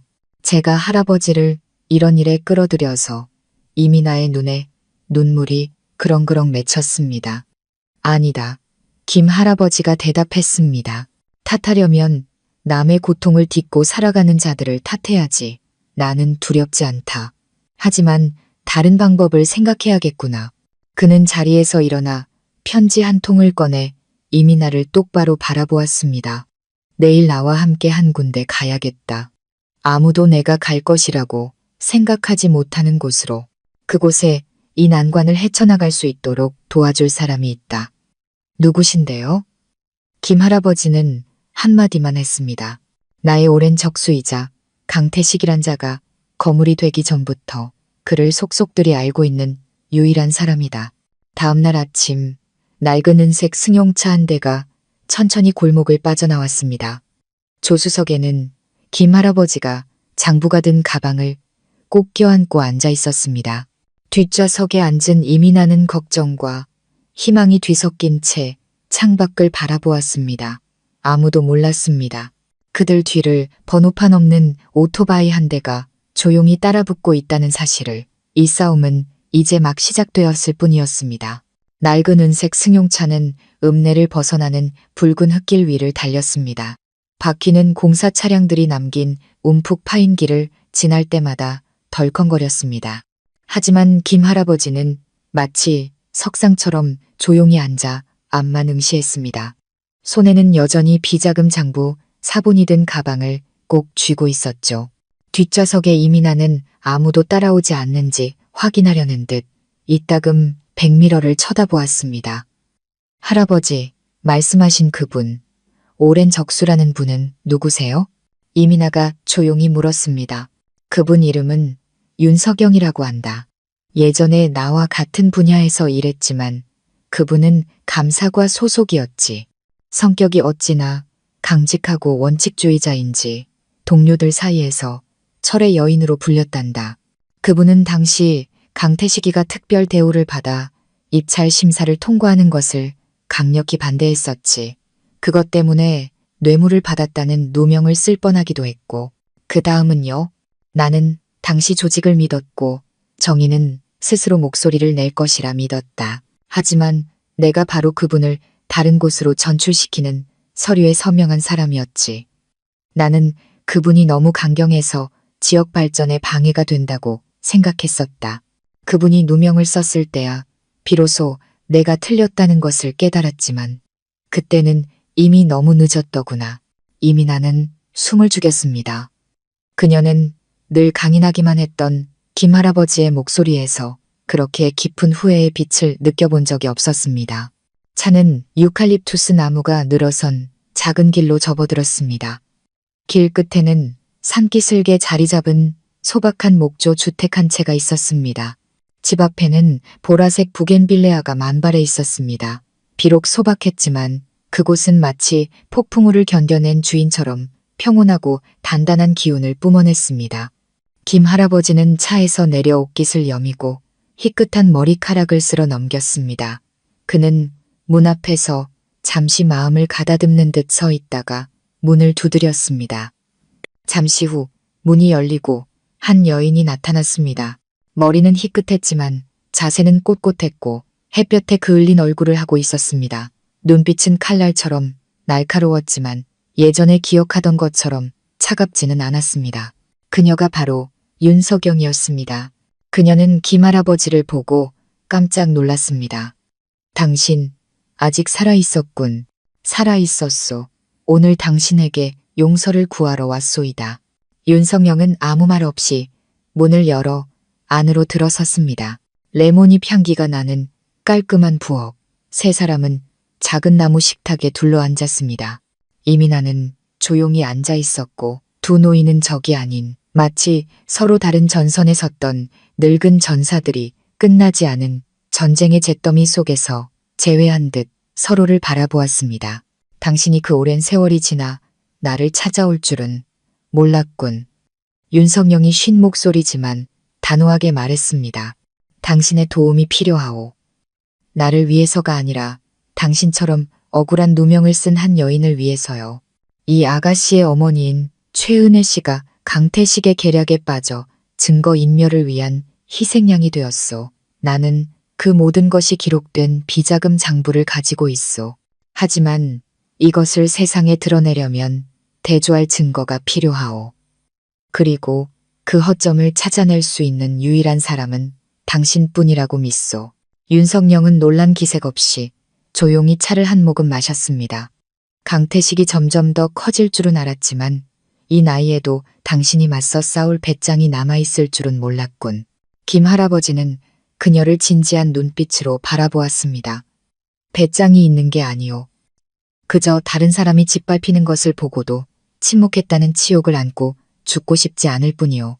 윤석영은 장부 사본을 보여달라고 했습니다. 그녀는 돋보기를 끼고 한 장 한 장 넘기며 조작의 흔적이 있는 부분에 표시했습니다. 박정숙이라는 이름에서 멈췄을 때 그녀는 미간을 찌푸렸습니다. 이 줄은 가짜야. 필체 자체가 완전히 달라. 정숙이라는 글자는 왼손잡이가 쓴 것처럼 기울어져 있어. 나중에 억지로 끼워 넣은 게 분명해. 내가 필적 감정 전문가였어. 틀림없어. 김 할아버지는 그 말을 듣고 며칠간 짓눌렀던 마음의 돌덩이가 내려가는 기분이었습니다. 그는 주먹을 쥐고 그녀를 똑바로 바라보았습니다. 고맙소. 내가 가장 듣고 싶었던 말을 해줘서 정말 고맙소. 윤석영은 낮은 목소리로 말했습니다. 돕겠어. 하지만 내 말을 들어야 해. 이 장부를 군청이나 읍사무소 같은 곳에 제출하면 안 돼. 하급 기관들은 이미 강태식과 그 수하들에게 장악당했어. 도청으로 바로 보내거나 더 좋은 방법은 언론에 제보하는 거야. 고위 검찰청에도 말이지. 내게 아직 그곳에 깨끗하고 용감한 옛 지인이 남아있어. 얼마나 걸리겠소. 필적 감정을 확인하는데 사흘이면 충분해. 하지만 그 사흘 동안 당신과 이 아가씨는 여기 머물면 안 돼. 강태식은 분명 당신을 바싹 감시하고 있을 거야. 그가 원하는 대로 되지 않으면 무슨 수를 써서라도 입을 막으려 할 테니. 그날 저녁 세 사람은 소박한 식사를 함께 했습니다. 시골 나물로 끓인 된장찌개, 붕어찜, 그리고 갓 지은 흰쌀밥. 김 할아버지는 마음이 이상하게 가벼워지는 것을 느꼈습니다. 오랜 고독 속에서 살아온 그는 같은 편에 서서 함께 고민하고 신뢰를 잃은 같은 아픔을 가진 사람이 있다는 것이 어떤 느낌인지 비로소 깨달았습니다. 이민아가 설거지를 하는 동안 윤석영과 김 할아버지는 등유 등잔불 아래 툇마루에 앉아 있었습니다. 진수 씨, 기억나? 그 해에 내가 당신에게 말했었지. 만약 당신이 침묵을 택한다면 언젠가 당신의 가장 가까운 사람이 그 대가를 치르게 될 거라고. 그 말이 당신 아내에게 해당될 줄은 몰랐어. 김 할아버지는 말없이 멀리 산등성이를 바라보았습니다. 바람이 불어와 서늘한 기운과 귀뚜라미 소리를 실어 날랐습니다. 이번에는 침묵하지 않을 거요. 죽는 한이 있더라도 전부 다 말할 거요. 윤석영은 고개를 돌렸습니다. 그녀의 눈에 눈물이 그렁거렸습니다. 하지만 밤이 깊어질 무렵 군의 다른 한편에서 강태식 역시 그 늙은이가 집에서 사라졌고 어디에 있는지 알 수 없다는 보고를 받았습니다. 그는 책상을 내리치며 소리쳤습니다. 이 멍청한 놈들. 놓친 내 하나를 놓쳐. 이제 어떡할 거야. 부하 한 명이 떨면서 말했습니다. 하지만 어떤 사람이 그 늙은이가 젊은 여자랑 같이 성림산 쪽으로 가는 걸 봤다고 합니다. 그 위에는 윤석영이라는 여자의 집이 있습니다. 강태식의 눈이 어둡게 가라앉았습니다. 윤석영. 그 지긋지긋한 할망구. 두 사람이 만나게 둬선 안 돼. 그들이 손을 잡으면 신문기사 몇 줄만으로 모든 게 무너질 수 있어. 그날 밤 세 남자가 길을 떠났습니다. 목표는 성림산 기슭의 작은 집이었습니다. 하지만 그들은 몰랐습니다. 그 집 안에서 늙은이와 젊은이 그리고 한 여인이 결코 질 것이라고 생각하지 않았던 인생의 장기판을 새로 짜고 있다는 사실을. 성림산의 하늘은 아직 어두웠지만 멀리서 쳤다고는 소리가 들려왔습니다. 소박한 목조 주택 안에서 김진수 할아버지는 아직 잠들지 못했습니다. 그는 거실의 작은 책상 옆에 앉아 있었습니다. 윤석영이 감정한 비자금 장부가 앞에 놓여 있었고 옆에는 식어버린 찻잔과 작은 손전등이 있었습니다. 밖에서는 산바람이 유칼립투스 나무 사이를 스치며 이 고지대의 특유한 축축한 냄새를 실어 날랐습니다. 이민아와 윤석영은 안방에서 이미 잠들어 있었습니다. 긴장과 진실의 무게로 지친 하루를 보낸 후였습니다. 김할아버지는 잠을 이룰 수 없었습니다. 불안감이 마치 북소리처럼 귓가에 끊임없이 울렸습니다. 젊은 시절 이 직감은 수많은 위험에서 그를 구해주었고 오늘 밤 그것은 조용한 경고처럼 다시 찾아왔습니다. 갑자기 마당에서 아주 희미한 소리가 들렸습니다. 젖은 풀을 스치는 발소리, 마른 잎이 부서지는 소리, 그리고 손전등, 불빛 한 줄기가 집 측면에 나무 벽을 휙 스쳐 지나갔습니다. 김 할아버지는 당황하지 않았습니다. 그는 조용히 등불을 끄고 장부와 서류가 든 가방을 미리 준비해둔 배낭에 재빨리 쑤셔 넣었습니다. 그는 소리 없이 안방으로 들어가 윤석영과 이민아의 어깨를 가볍게 흔들었습니다. 사람들이 왔소. 당장 여길 떠나야 하오. 윤석영은 눈을 떴습니다. 눈빛이 날카로웠죠. 그럴 줄 알았어. 그놈들이 이렇게 빨리 포기할 리가 없지. 뒷문으로 나가. 내가 예전에 현장 조사할 때 쓰던 오솔길을 따라가면 돼. 서둘러. 세 사람은 뒷문으로 집을 빠져나와 대나무 숲 뒤에 숨겨진 작은 길을 따라 움직였습니다. 윤석영이 앞장섰고 김 할아버지가 중간에서 이민아가 마지막으로 뒤따랐습니다.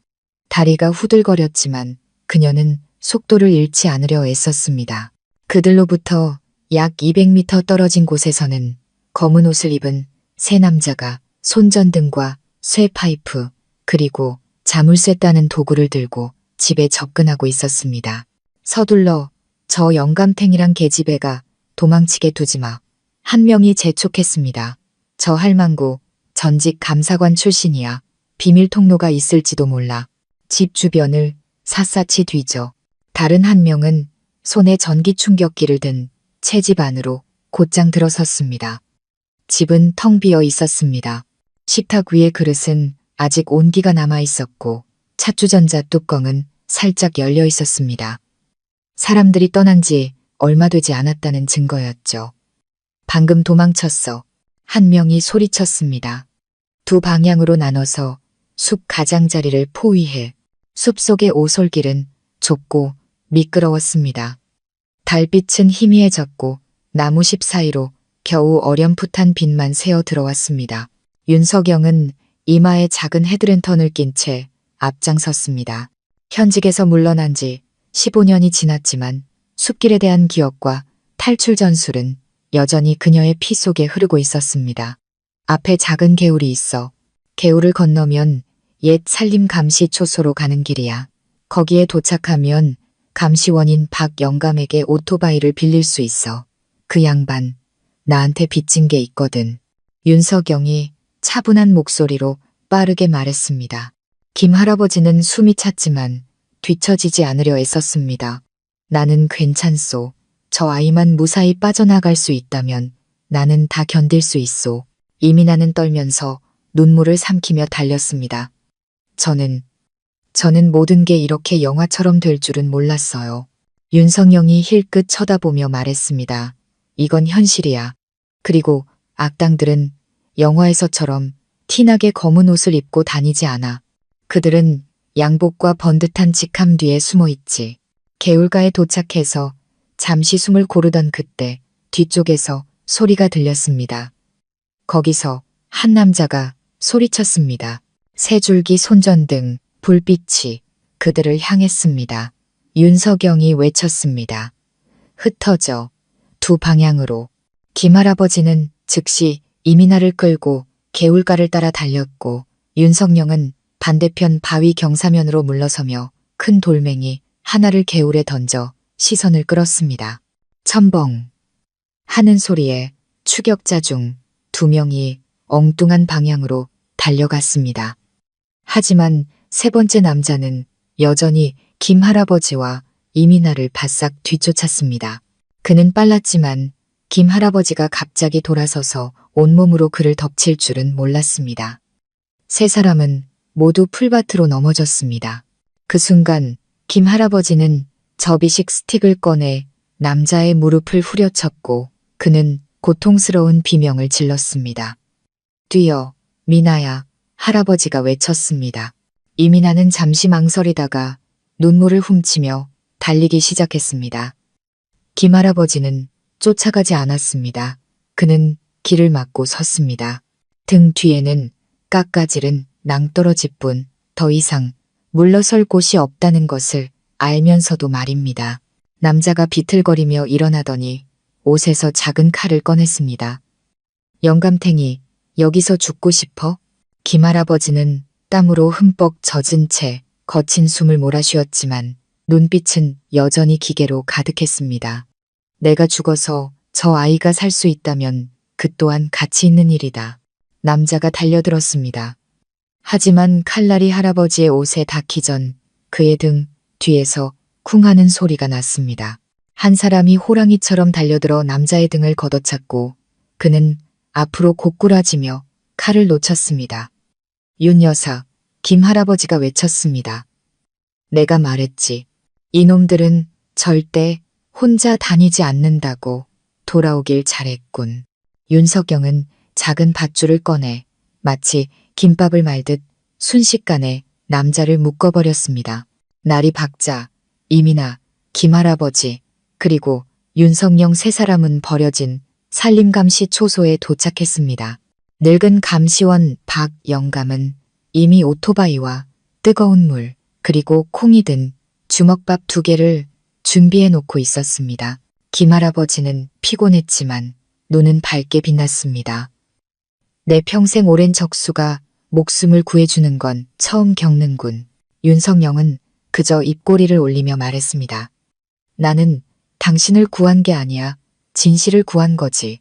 한편 강태식은 추격조가 실패했다는 소식을 듣고 분노로 얼굴이 파랗게 질렸습니다. 그는 전화기를 내던지며 부하에게 소리쳤습니다. 이 쓸모없는 놈들, 늙은이 하나, 할망구 하나를 처리 못해. 내가 이 자리에서 쫓겨나면 너희들도 무사할 줄 알지 마. 하지만 강태식이 예상하지 못한 것은 바로 그날 오후 익명의 편지와 함께 비자금 장부 사본, 그리고 낚시터에서의 협박 대화가 담긴 녹음 파일이 도내 유력 언론사와 중앙검찰청, 그리고 청와대 민정수석실로 보내졌다는 사실이었습니다. 필적은 선명했고 증거는 충분했습니다. 발신인은 단 한 줄만 남겼습니다. 만약 내가 죽는다면 나의 마지막 목소리가 나를 대신해 살게 하라. 서명, 김진수. 성림산에서의 숨막히는 탈출극이 있은 지 사흘 후 군 전체의 분위기는 마치 큰 폭풍우가 몰아치기 직전처럼 술렁였습니다. 지역 신문들은 일제히 충격적인 소식을 보도했습니다. 군 고위 간부가 연루된 수십억 원대 토지개발 사업 비리 의혹. 기사에는 X씨라는 이니셜로 불리는 한 인물이 언급되었습니다. 그는 읍내 연꽃, 저수지 부지 개발 사업과 관련이 있는 고위급 인사였죠. 신문은 실명을 거론하지 않았지만 군에 사는 사람이라면 누구나 그 X씨가 누구를 지칭하는지 알고 있었습니다. 국도변의 작은 찻집에서 김진수 할아버지와 윤성영은 태블릿 PC 앞에 앉아 있었습니다. 이민아는 옆에서 자신의 어머니 이름이 억울한 누명을 쓴 피해자로 거론되는 것을 보고 화면에서 눈을 떼지 못했습니다. 기사 아래에는 김할아버지의 익명편지에서 발췌한 구절이 굵은 글씨로 인쇄되어 있었습니다. 만약 내가 죽는다면 나의 마지막 목소리가 나를 대신해 살게 하라. 나는 오래 사는 것을 바라지 않는다. 다만 올바르게 살기를 바랄 뿐이다. TV 뉴스 앵커의 목소리가 흘러나왔습니다. 수사당국은 해당 장부의 일부 페이지가 특정 무고한 인물들을 음해할 목적으로 의도적으로 조작되었다는 필적 감정 결과를 확보했습니다. 그 중에는 억울하게 구속되었던 전직 유치원 교사도 포함되어 있습니다. 이민아는 김 할아버지의 손을 꽉 쥐며 목이 메어 말했습니다. 할아버지, 뉴스에서 엄마 얘기가 나왔어요. 이제 곧 누명을 벗을 수 있겠죠. 김 할아버지는 미소 지었지만 아무 말도 하지 않았습니다. 그는 뉴스에 언급되는 것과 실제로 그녀의 어머니를 차가운 감옥에서 꺼내고 거의 1년간 씌워진 사기꾼이라는 낙인을 지우는 것 사이에는 아직 긴 여정이 남아있다는 것을 알았습니다. 같은 시각, 군청의 한 사무실에서 강태식은 가시방석에 앉은 듯 했습니다. 아침 신문은 책상 위에 구겨진 채 던져져 있었고 커피는 식어 있었습니다. 그의 휴대폰에는 연달아 메시지가 도착했습니다. 중앙부처 해명 요구, 감찰과 긴급 소환, 내부조사팀 금주, 내 파견 예정. 그는 어딘가로 전화를 걸었습니다. 그 영감탱이가 직접 나서기 전에 처리해야 해. 당장 입을 막아. 하지만 상대방은 전화를 받지 않았습니다. 이제 거대한 수사의 핵심 증인이 된 사람을 감히 건드릴 수 있는 사람은 아무도 없었습니다. 그날 오후 도 검찰청 대표단이 경찰의 감시하에 마련된 안전가옥에서 김 할아버지를 직접 만났습니다. 작은 방 안에는 수사관 2명과 서기 1명, 그리고 윤석영과 동행한 변호사가 앉아 있었습니다. 김진수 씨, 본인이 연꽃 저수지 사업과 관련된 검은 돈의 흐름이 기록된 비자금 장부 원본을 보관하고 있다는 사실을 인정하십니까? 인정합니다. 중앙감찰위원회 앞에서 증인으로 설 준비가 되어 있으십니까? 준비되었을 뿐만 아니라 그날을 매일같이 기다려왔습니다. 하지만 지금 전면에 나서는 것이 본인과 가족의 안전에 위협이 될 수 있다는 점을 인지하고 계십니까? 김 할아버지는 고개를 끄덕이며 똑바로 바라보았습니다. 나는 75 평생을 살았소. 만약 그 세월이 그저 늙어 죽기 위한 시간이었다면 헛되이 산 것이겠지. 하지만 내 남은 마지막 시간을 무고한 사람의 정의를 되찾는 데 쓸 수 있다면 죽어도 후회는 없어. 면담 후 김 할아버지는 증언 시간과 장소에 대해 절대 비밀을 유지하라는 요청을 받았습니다. 하지만 그럼에도 정보는 새어나갔습니다. 그날 밤 안전 가옥의 경비원은 누군가 뒤쪽 창문으로 침입하려 한 것을 발견했습니다. 경보장치 덕분에 범인은 잡히기 전에 도망쳤지만 경찰은 그의 주변 경호를 대폭 강화했습니다. 윤석영이 김 할아버지에게 작게 말했습니다. 이제 당신은 그냥 은퇴한 노인이 아니야. 악당들의 눈에 가장 큰 가시지. 한 걸음 한 걸음 신중하게 내디뎌야 해. 알고 있어. 하지만 내 걱정은 하지 않소. 나는 그저 미나 저 아이가 걱정될 뿐이요. 김 할아버지는 창밖을 바라보았습니다. 이민아는 구치소에 있는 어머니에게 전화를 걸고 있었습니다. 그녀의 얼굴에는 기쁨과 걱정이 교차했습니다. 그녀는 몰랐습니다. 만약 김 할아버지가 실패한다면 어머니의 누명은 벗겨지지 않을 뿐만 아니라 거대한 권력에 맞섰던 수많은 사람들처럼 그 역시 흔적도 없이 사라질 수 있다는 사실을. 그날 밤 김 할아버지는 홀로 긴 편지를 손으로 써서 조심스럽게 봉투에 넣었습니다. 그는 봉투를 봉인하여 윤석영에게 건넸습니다. 만약 내게 무슨 일이 생기면 이것을 곧장 법원으로 가져가시오. 어떤 중간 단계도 거치지 말고 법대로 처리해 주시오. 윤석영은 그를 바라보았습니다. 강인한 눈빛이었지만 감정이 북받쳐 올랐습니다. 이번에는 당신 혼자 싸우게 두지 않겠소. 같은 밤 이민아의 휴대폰으로 낯선 번호로부터 메시지 한 통이 도착했습니다. 네, 엄마가 다시는 면회도 못할 외딴 교도소로 이송되는 꼴을 보고 싶지 않으면 그 늙은이더러 멈추라고 해. 48시간 주겠다. 인내심을 시험하지 마. 이민아는 몸이 굳었고 눈물이 쏟아졌습니다.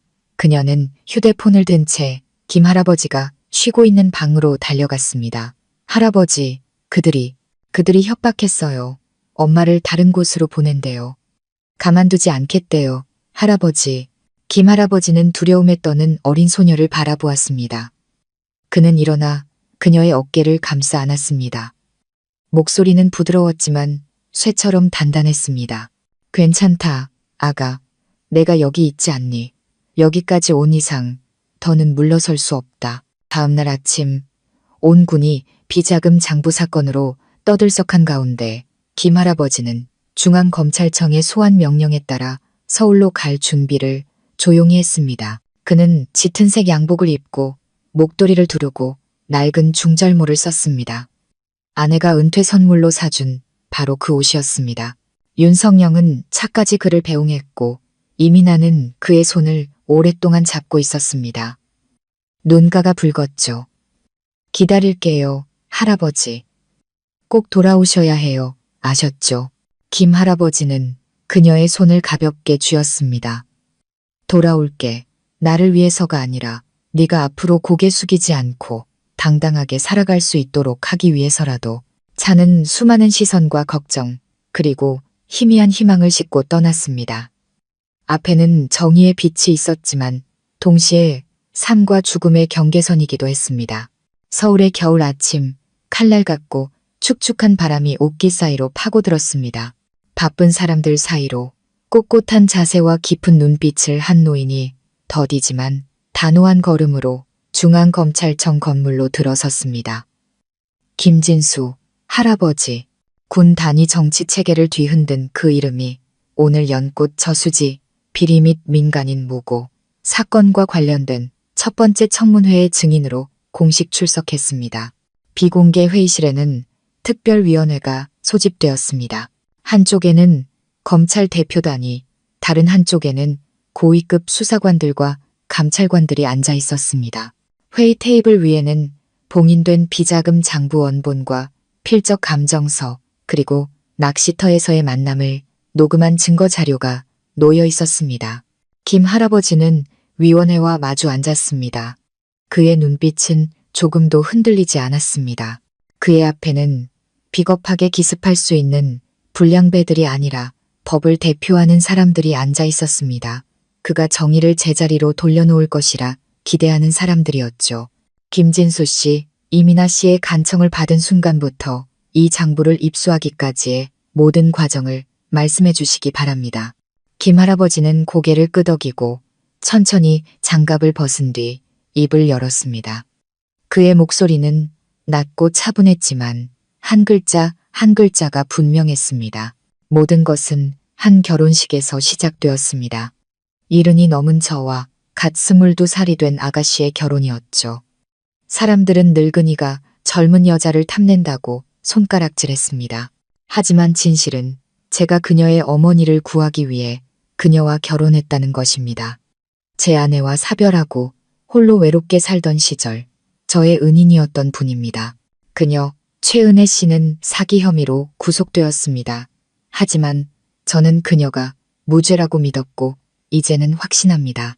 김 할아버지가 딱딱한 보고서가 아닌 감정이 담긴 이야기를 풀어놓자 회의실은 정적에 휩싸였습니다.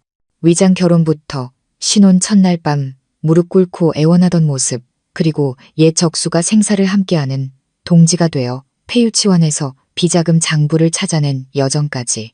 회의실 안의 눈빛들은 점차 경계심에서 감동으로 바뀌었습니다. 김 할아버지에게는 웅변이 필요 없었습니다. 그는 그저 진실을 말할 뿐이었습니다. 1시간이 넘게 흐른 뒤 위원회는 잠시 휴회를 요청했습니다. 김 할아버지가 대기실로 안내되었을 때 한 직원이 다가와 봉투를 건넸습니다. 어르신, 어떤 분이 이걸 전해달라고 했습니다. 이름은 없고 한때 강직했던 군인에게라는 글만 남겼습니다. 김 할아버지는 봉투를 열었습니다. 안에는 손으로 쓴 편지가 들어 있었습니다. 필체는 힘이 있었죠. 제 이름은 이덕수입니다. 저는 과거 강태식 사장의 재무 담당 비서였습니다. 그 장부 전체를 기록한 사람이 바로 저입니다. 저는 두려워서 침묵했습니다.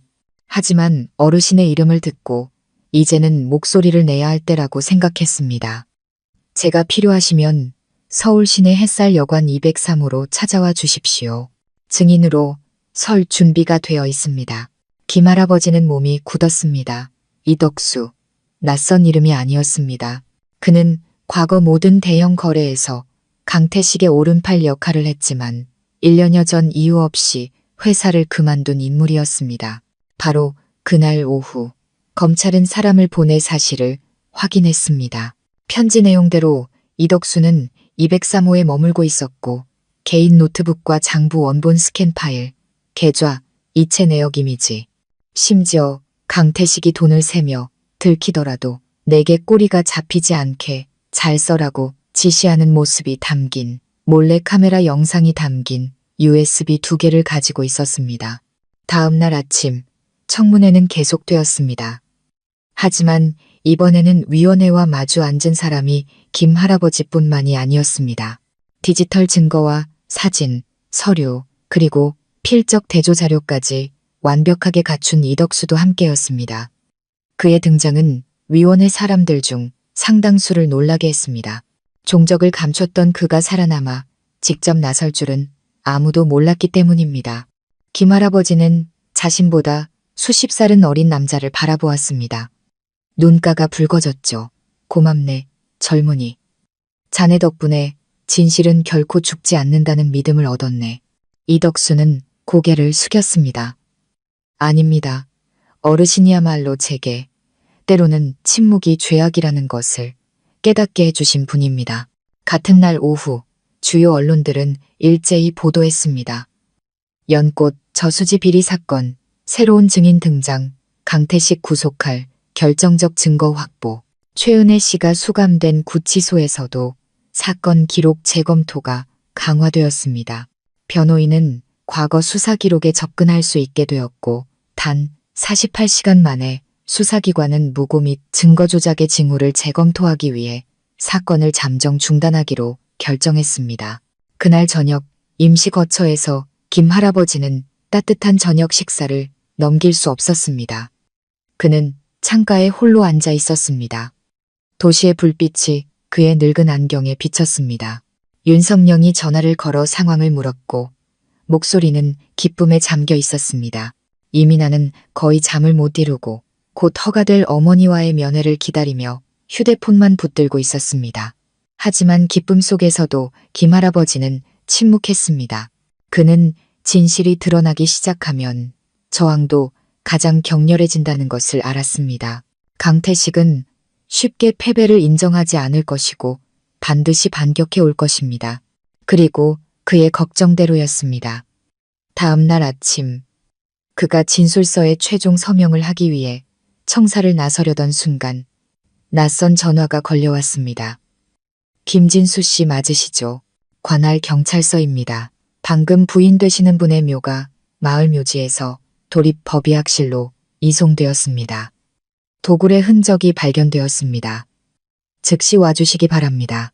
김 할아버지는 그 자리에 얼어붙었습니다. 아내 박정숙이 세상을 떠난 지 12년, 이제 와서 누군가 그녀의 무덤까지 파헤치다니, 누군가 그의 가장 아픈 곳을 건드리고 있었습니다. 아직 동이 트기 전이었습니다. 김진수 할아버지는 경찰차 조수석에 넋을 잃고 앉아 있었습니다. 손잡이를 부서져라 꽉 쥐고 있었죠. 그의 눈은 바람 때문도 먼지 때문도 아닌 터져나오는 울음을 삼키느라 붉게 충혈되어 있었습니다. 아내 박정숙의 묘가 밤사이 도굴당했다는 경찰의 전화는 차가운 칼날이 되어 그의 심장에 그대로 꽂혔습니다. 차는 도시의 불빛과 청문회, 그리고 서서히 드러나던 증거들을 뒤로 한 채 고향으로 향하는 국도를 빠르게 달렸습니다. 지금 그에게는 모든 것이 무의미하게 느껴졌습니다. 마을 논두렁 옆에 자리한 작은 묘지는 아직 하얀 서리로 뒤덮여 있었습니다. 이른 아침 이슬에 젖은 잡초들, 참새떼가 높은 나뭇가지에서 날아오르며 싸늘한 공기 속에서 목 쉰 소리로 지적이었습니다. 김 할아버지는 차에서 내렸습니다. 다리가 후들거렸죠. 마을 사람들은 이미 10명 남짓 모여 수군거리고 있었습니다. 그를 바라보는 눈빛에는 안타까움과 분노가 섞여 있었습니다. 묘지 한가운데 그의 아내 박정숙의 묘가 파헤쳐져 있었습니다. 흙과 돌멩이가 사방에 흩어져 있었고 시멘트로 된 봉분 덮개는 무거운 것으로 내리친 듯 깨지고 금이가 있었습니다. 향로는 산산조각 났고 구 박정숙 1951 2013 이라고 새겨진 비석은 땅에 쓰러져 있었습니다. 얼마 전 성묘 때 꽂아두었던 국화는 형체도 없이 짓바려 있었습니다. 그는 말을 잃고 어지럽혀진 무덤 앞에 주저앉았습니다. 그는 무릎을 꿇고 떨리는 손으로 흙을 쓸어 모았습니다. 입에서는 말이 나오지 않았고 그저 숨이 막힌 사람처럼 밭은 숨만 터져 나왔습니다.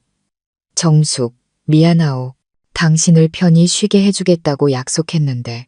그런데 한참 후 마을 파출소장이 다가와 침통한 목소리로 말했습니다. 어르신, 인근 민가 CCTV를 확인했습니다. 새벽 2시경 작업복 차림에 마스크를 쓴 두 남자가 번호판 없는 오토바이를 타고 이곳에 들어왔습니다. 10분도 채 안 걸렸습니다. 그놈들의 목적이 뭐였소? 할아버지가 물었습니다. 아마 경고 메시지를 보내려 했던 것 같습니다. 가져간 것은 아무것도 없고 그저 부수고 파헤치기만 했습니다. 그 소식은 그날 아침 순식간에 퍼져나갔습니다. 일부 지역 신문들은 연꽃, 저수지 사건 증인, 가족묘, 파헤쳐져, 노골적인 협박 정황이라는 제목의 기사를 실었고 인터넷은 분노로 들끓었습니다. 고인을 욕되게 하는 것보다 더 잔인한 일은 없다. 이런 짓을 하는 자가 가장 비겁한 놈이다. 같은 댓글이 쏟아졌습니다. 서울의 검찰청은 긴급회의를 소집했습니다. 증인의 가족묘를 고의로 훼손한 것은 수사 과정 전체에 영향을 미치는 심각한 협박 행위였습니다. 도 경찰청은 즉시 중앙형사수사팀과 공조하여 수사에 착수했습니다.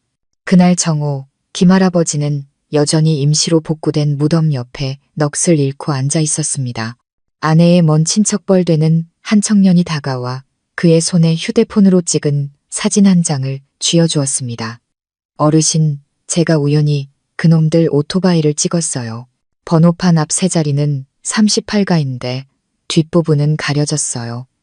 사진은 선명하니 국도 CCTV를 조회하면 찾을 수 있을 거예요. 김 할아버지는 사진을 보았습니다. 그의 눈에 결연한 빛이 스쳤습니다. 고맙다, 젊은이. 자네 할머니가 두 번 다시 억울하게 돌아가시게 하지는 않을 게다. 바로 그날 오후 비공개 회의에서 김 할아버지는 사진 자료와 함께 묘지 근처 주민들의 증언을 모두 제출했습니다. 검찰은 증인에 대한 묘지 훼손 사건을 특별 사건으로 지정하고 김 할아버지와 윤석영, 이민아에 대한 긴급 신변 보호 조치를 명령했습니다. 같은 시각 도심의 한 고급 빌라에서 강태식은 손에 든 와인잔을 깨뜨리며 소리쳤습니다. 내가 경고만 하라고 했지 누가 무덤까지 건드리라고 했어. 부하가 더듬거리며 말했습니다. 저희 쪽 사람이 아닙니다.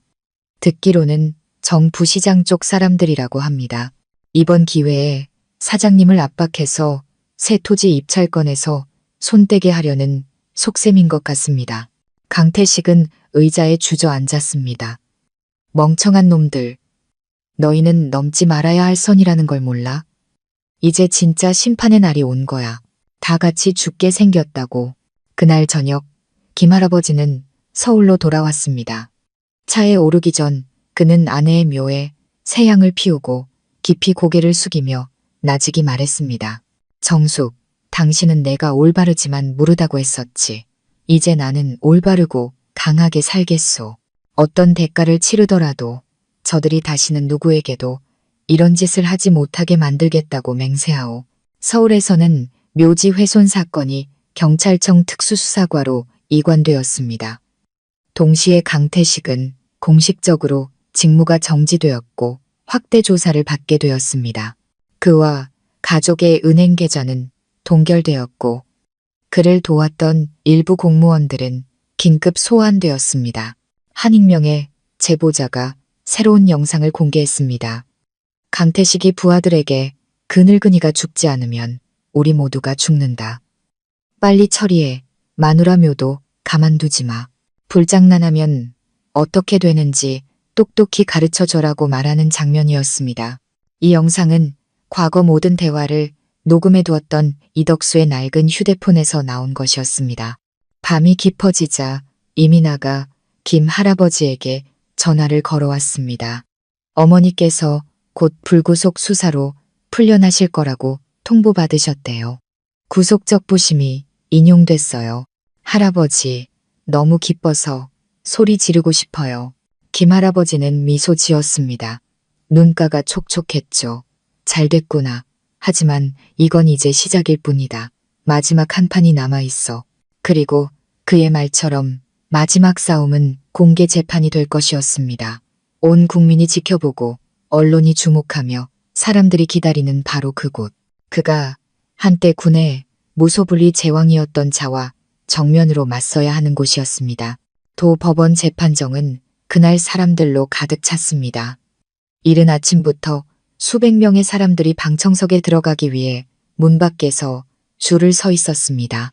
그들 중 다수는 강태식이 거대한 그림자처럼 군림했던 그 지역 주민들이었습니다. 그의 말 한마디는 한 사업에 한 사람의 운명을 결정할 힘이 있었습니다. 이제 그들은 존경심 때문이 아니라 그의 몰락을 목격하기 위해 모였습니다. 법정 안 김진수 할아버지는 맨 앞줄에 앉아 있었습니다. 말은 체구였지만 눈빛은 여전히 밝게 빛났습니다. 그의 왼쪽에는 조용하지만 용감한 동반자였던 윤성영이, 오른쪽에는 모든 일의 시작이었고 이제는 그의 곁을 한시도 떠나지 않는 이민아가 앉아 있었습니다. 재판부가 들어서자 모든 웅성거림이 잦아들었습니다. 재판장이 입을 열었습니다. 직권남용, 증거인멸, 교사 및 증인, 협박 혐의에 대한 1심 공판을 시작하겠습니다. 반대편에서 강태식이 회색 수의를 입고 법정으로 들어섰습니다. 머리는 헝클어졌고 얼굴은 눈에 띄게 수척해져 있었습니다. 한때 군상공회의소 회장 자리에 앉았던 그는 이제 수갑을 찬 채 비틀거리며 누구와도 눈을 마주치지 못하고 고개를 숙였습니다. 방청석의 사람들은 그를 보고도 감히 인사하지 못했고 동정심을 보이는 사람도 없었습니다. 그들은 그를 두려워했지만 결코 존경하지는 않았던 것입니다. 재판은 공소사실 낭독으로 시작되었습니다. 검찰은 중간책을 통한 뇌물수수, 이민아의 어머니 최은혜 씨에 대한 부당한 기소 개입, 박정숙 여사의 묘지 훼손을 포함한 증인, 협박 등 수많은 혐의를 제시했습니다. 혐의가 하나씩 낭독될 때마다 증거 자료들이 대형 스크린에 비춰졌습니다. 필적 감정을 마친 비자금 장부부터 낚시터에서의 녹취록, 그리고 전직 비서였던 이덕수의 휴대폰에서 나온 동영상까지. 피고인에게 혐의를 인정하느냐고 묻자 강태식은 한참 침묵하다가 말했습니다. 모든 것을 부인하지는 않겠습니다. 하지만 저 혼자 한 일이 아닙니다. 재판장은 망치를 두드리며 상기시켰습니다. 피고인은 질문의 요지에 맞게 답변하십시오. 강태식은 고개를 숙인 채 더 이상 말을 잇지 못했지만 그때 그의 입가에 번진 비웃음은 김할아버지를 불안하게 만들었습니다. 그는 저자가 아직 꺼내지 않은 패가 있다고 직감했습니다. 오전 휴정 후 법원은 핵심 증인인 김진수 할아버지를 소환했습니다. 그가 일어나 증인석으로 걸어가자 법정 전체가 숨을 죽였습니다. 그의 몸은 말랐지만 마을의 대나무처럼 꼿꼿했습니다. 목소리는 낮았지만 단호했습니다. 저는 단순히 증인으로서가 아니라 불의를 보고도 침묵했던 한 사람으로서 이 자리에 섰습니다. 제가 지금 나선 것은 누구를 무너뜨리기 위함이 아니라 지난 수년간 안정이라는 이름 아래 묻혀왔던 진실을 밝히기 위함입니다. 그는 이민아가 어머니를 구해달라고 애원하던 날부터 비자금, 장부를 찾아내고 온갖 협박과 압박에 맞섰던 여정까지 모든 것을 상세히 증언했습니다. 아내의 묘가 파헤쳐졌던 일을 이야기할 때는 목소리가 떨리고 눈물이 흘러내렸지만 그는 고개를 숙이지 않았습니다. 맹세컨대 만약 제가 그날 죽었더라도 후회하지 않았을 겁니다. 하지만 저는 살아남았고 모든 것을 말하기 위해 살았습니다. 돈으로든 권력으로든 심지어 무덤으로도 진실을 묻을 권리는 누구에게도 없습니다. 방청석에서 박수가 터져 나왔습니다.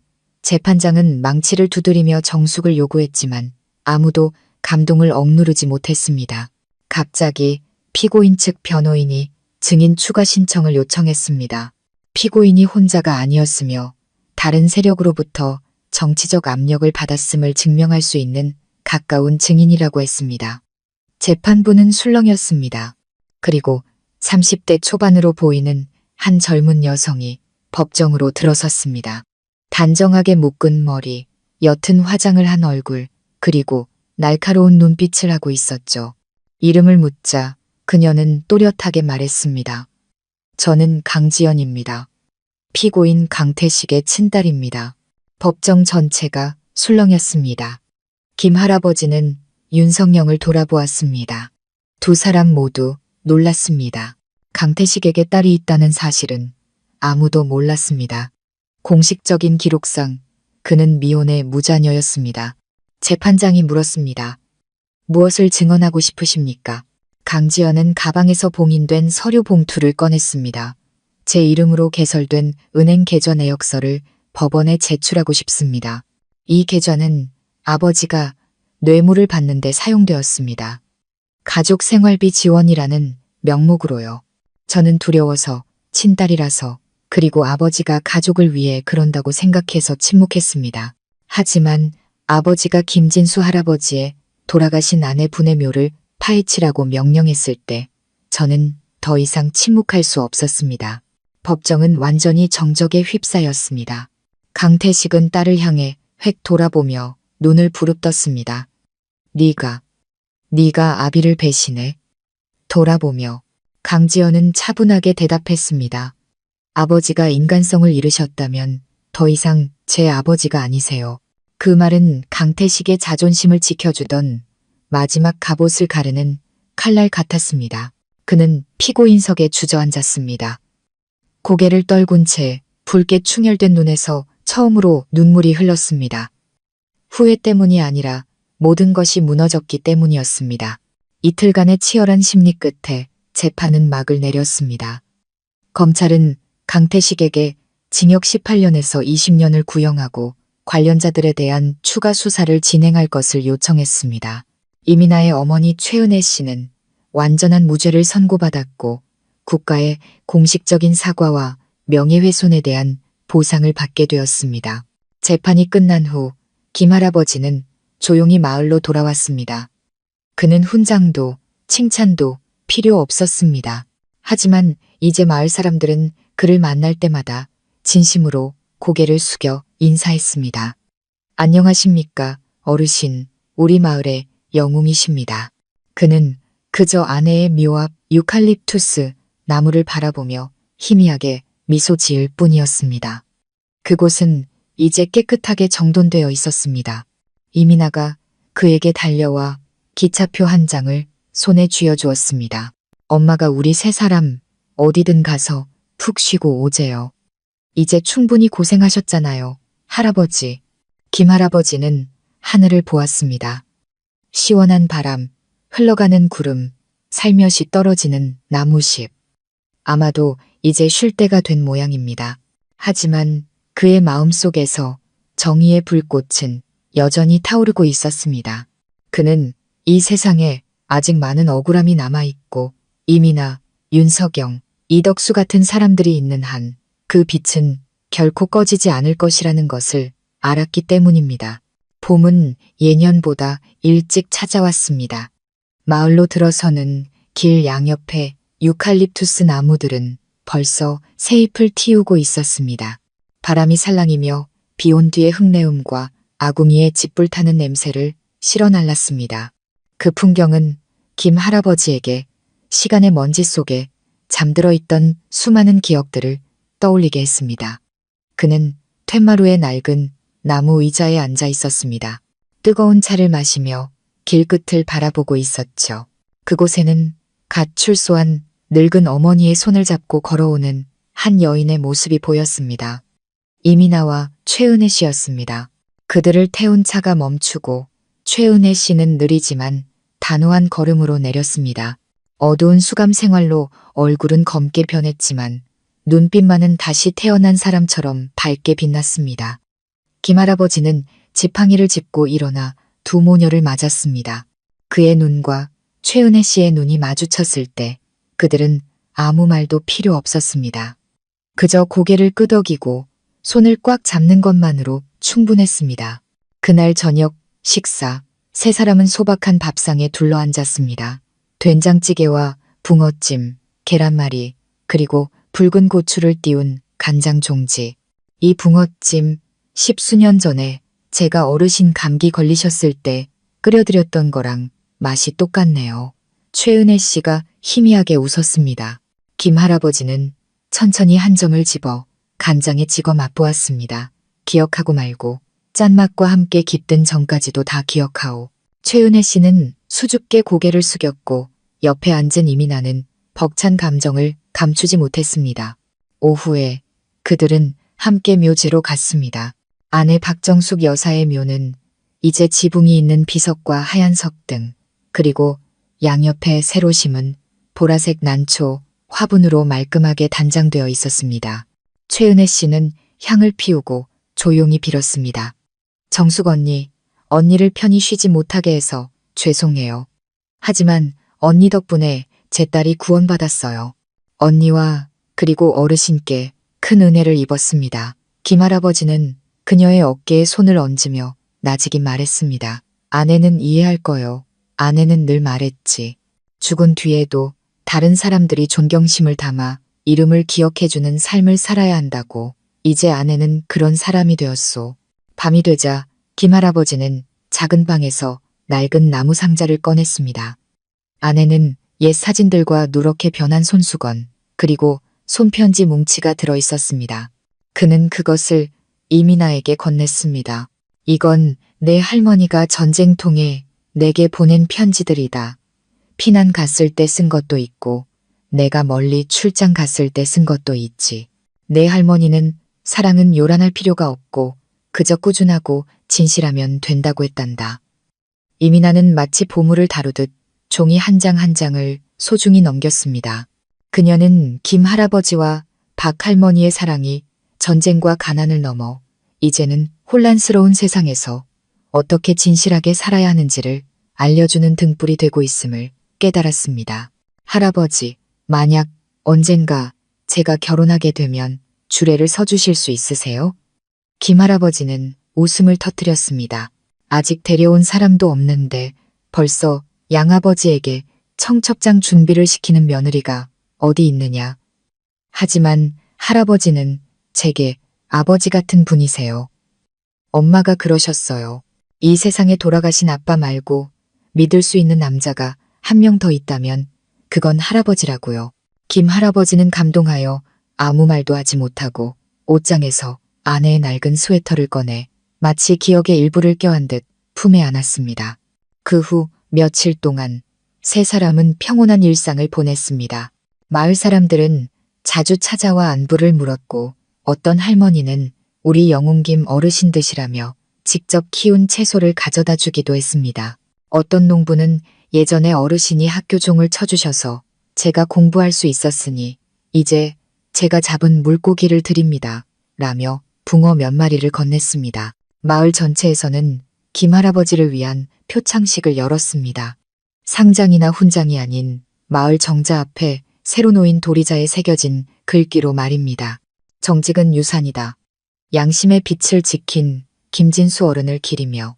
어느 날 윤석영이 도시에서 찾아와 작은 선물을 건넸습니다. 표지에 김 할아버지의 이름이 새겨진 부드러운 가죽 표지의 새 수첩이었습니다. 당신의 이야기를 직접 기록해서 후세가 읽고 어떻게 사는 것이 가치 있는 삶인지 깨닫게 해야 한다고 생각했소. 김 할아버지는 미소 지으며 수첩을 책상 위에 놓았습니다.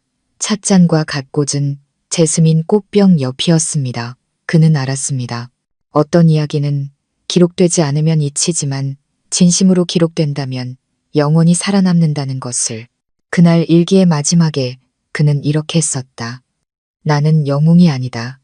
그저 흙으로 돌아가기 전에 마지막으로 올바르게 살고 싶었던 늙은이일 뿐이다. 하지만 만약 모든 사람이 악 앞에서 고개 숙이지 않는다면 산 사람을 위협하기 위해 죽은 자의 무덤을 파헤치는 일은 더 이상 없을 것이다. 마당에는 황금빛 햇살이 그의 백발 위로 쏟아져 내리고 있었습니다. 김 할아버지는 뒷짐을 지고 천천히 뜰로 나섰습니다.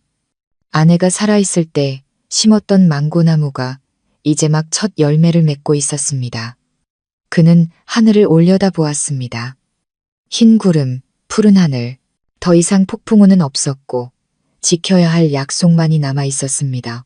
여름의 문턱, 잘 익은 벼향기가 바람을 타고 김진수 할아버지의 툇마루까지 불어왔습니다.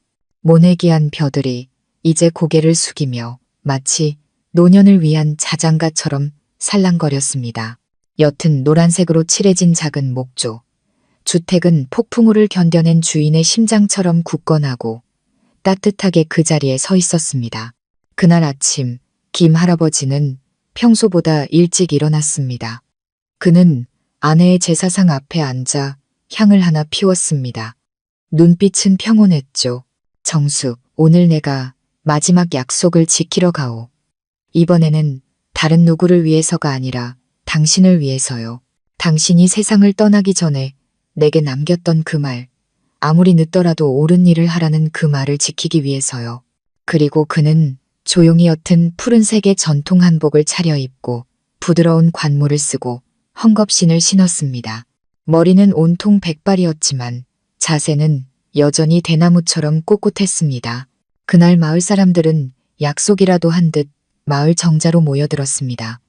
모두가 특별한 결혼식의 증인이 된 김 할아버지의 마지막 모습을 보고 싶어 했습니다. 오늘 한때 어머니의 감옥 앞에서 울던 작은 소녀 이민아가 정식으로 시집을 가는 날이었기 때문입니다. 신랑은 같은 마을의 착하고 성실한 청년이었습니다. 최은혜 씨가 수감되었을 때 몰래 밥을 날라주었고 나중에는 이민아와 함께 가난한 아이들을 위한 봉사활동을 했던 바로 그 사람이었습니다. 결혼식은 소박하지만 따뜻하게 치러졌습니다. 화려한 장식도 시끄러운 스피커도 없이 그저 툇마루에서 은은하게 울려 퍼지는 민요와 이웃들의 정겨운 축복 소리뿐이었습니다. 그리고 무엇보다 이민아가 평생 가장 온전한 마음으로 아버지라 부르는 김진수 할아버지의 증인이 함께했습니다. 대나무 아래 임시로 차려진 조상님 제사상 앞에서 이민아는 부모님께 절을 했습니다. 자기 차례가 되자 그녀는 김 할아버지 앞에 멈춰 서서 눈물을 글썽였습니다. 양아버지, 올바르게 사는 법을 가르쳐 주셔서 모든 것이 무너졌을 때도 마음을 지키는 법을 알려주셔서 감사해요. 아버지가 아니었다면 저와 엄마는 아직도 어둠 속을 헤매고 있었을 거예요. 김 할아버지는 그녀의 머리에 손을 얹고 떨리는 목소리로 말했습니다. 아비가 내게 금은보화를 주지는 못했다. 하지만 내 인생에 폭풍우가 닥치거든. 고개 숙이는 대신 진실을 말하기로 선택했던 늙은 아비가 있었다는 것을 기억하거라. 너도 그렇게 살아야 한다. 결혼식이 끝나고 하객들이 모두 돌아간 뒤 김 할아버지는 대나무 그늘 아래 홀로 앉아 있었습니다. 그는 윤석영이 선물한 수첩을 펴고 마지막 장에 글씨를 더했습니다. 마침내 나는 그녀에게 졌던 빚을 갚았고 빛을 보았다. 높은 곳이 아니라 억울함 없이 자라나는 한 아이의 눈 속에서 그는 오랫동안 조용히 앉아 있었습니다. 저녁이 되어 기념사진을 찍으러 온 이민아는 그가 책상에 엎드려 잠든 것을 발견했습니다. 손에는 여전히 펜을 쥐고 있었고 나무십 사이로 스며든 햇살이 그의 백발과 입가에 희미한 미소를 비추고 있었습니다. 그는 유언도 고통도 없이 평온하게 떠났습니다. 의롭게 산 사람에게 죽음은 그저 가벼운 발걸음일 뿐이었습니다. 장례식은 성대하지 않았습니다. 그저 마을 사람들이 스스로 찾아와 각자 향한 묶음, 꽃 한 다발, 혹은 직접 자른 하얀 천 조각을 들고 왔습니다. 그들은 의식 때문이 아니라 감사하는 마음으로 왔습니다. 최은혜 씨는 아이처럼 울었고 이민아는 그의 영정 사진을 안고 눈물을 닦으며 미소 지었습니다. 아버지는 가셨지만 아버지가 남기신 것들은 영원할 거예요.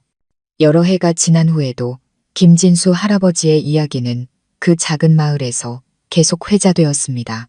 학교 도덕 시간에는 선생님들이 학생들에게 힘없는 여인을 지키기 위해 거대한 권력에 맞섰던 한 할아버지의 이야기를 들려주었습니다. 언론에서는 그를 침묵 속에서 정의를 지킨 사람이라고 불렀습니다. 하지만 마을 사람들에게 그는 그저 이웃에게 미소로 인사하고 아이들이 올라가 과일을 따먹을 수 있도록 망고나무를 심고 늦게 귀가하는 누군가를 위해 매일 밤 현관등을 켜두던 김 어르신일 뿐이었습니다. 새로 지은 그의 비석에는 단 한 줄만 새겨졌습니다. 평생 고개 숙이지 않고 산 사람 김진수. 그 옆에는 이민아가 매 계절마다 직접 갈아주는 보라색 난초 화분 2개가 놓여 있었습니다. 이야기는 박수 소리가 아닌 하나의 교훈으로 끝을 맺습니다. 선행은 요란할 필요는 없지만 어둠을 깨뜨릴 힘은 언제나 충분합니다. 그리고 때로는 단 한 사람이 용기 내어 올바르게 사는 것만으로도 다음 세대 전체가 허리를 펴고 살 수 있게 됩니다. 구독자 여러분, 75세의 나이에 인생의 마지막 평온함을 기꺼이 포기하고 진실을 지키기 위해 일어섰던 김진수 할아버지의 이야기는 우리 마음의 감동뿐만 아니라 진실과 거짓이 뒤섞인 이 시대에 어떻게 살아야 하는지에 대한 깊은 울림을 남깁니다. 많은 이들이 안락함을 선택할 나이에 김 할아버지는 악과 맞서고 침묵에 아니오라고 말하기를 선택했습니다. 그는 명예나 이익을 바라지 않았고 협박을 두려워하지 않았으며 오직 양심에 따라 올바르게 살고자 했습니다. 그리고 바로 그 정신이 다음 세대에게 새로운 길을 열어주었습니다. 선함과 정직함은 결코 시대에 뒤떨어지지 않는다는 것을 보여주면서 말입니다. 오늘 이야기를 통해 저희 가족 이야기 채널은 구독자 여러분께 소박하지만 가슴 깊이 와닿는 메시지를 전하고 싶습니다. 우리가 어떤 나이에 있든 용기를 잃지 말아야 한다는 것입니다. 오늘 당신의 올곧은 목소리 하나가 내일 누군가의 인생 전체를 구원할 수 있습니다. 이야기를 끝까지 들어주셔서 감사합니다. 이야기가 의미 있었다면 좋아요를 누르고 가족 이야기 채널을 구독해 주세요. 그리고 여러분의 생각을 댓글로 남겨 공유해 주시기 바랍니다. 저희는 앞으로도 인간미 넘치고 감동적이며 우리 삶과 가까운 이야기들로 여러분을 찾아뵙겠습니다.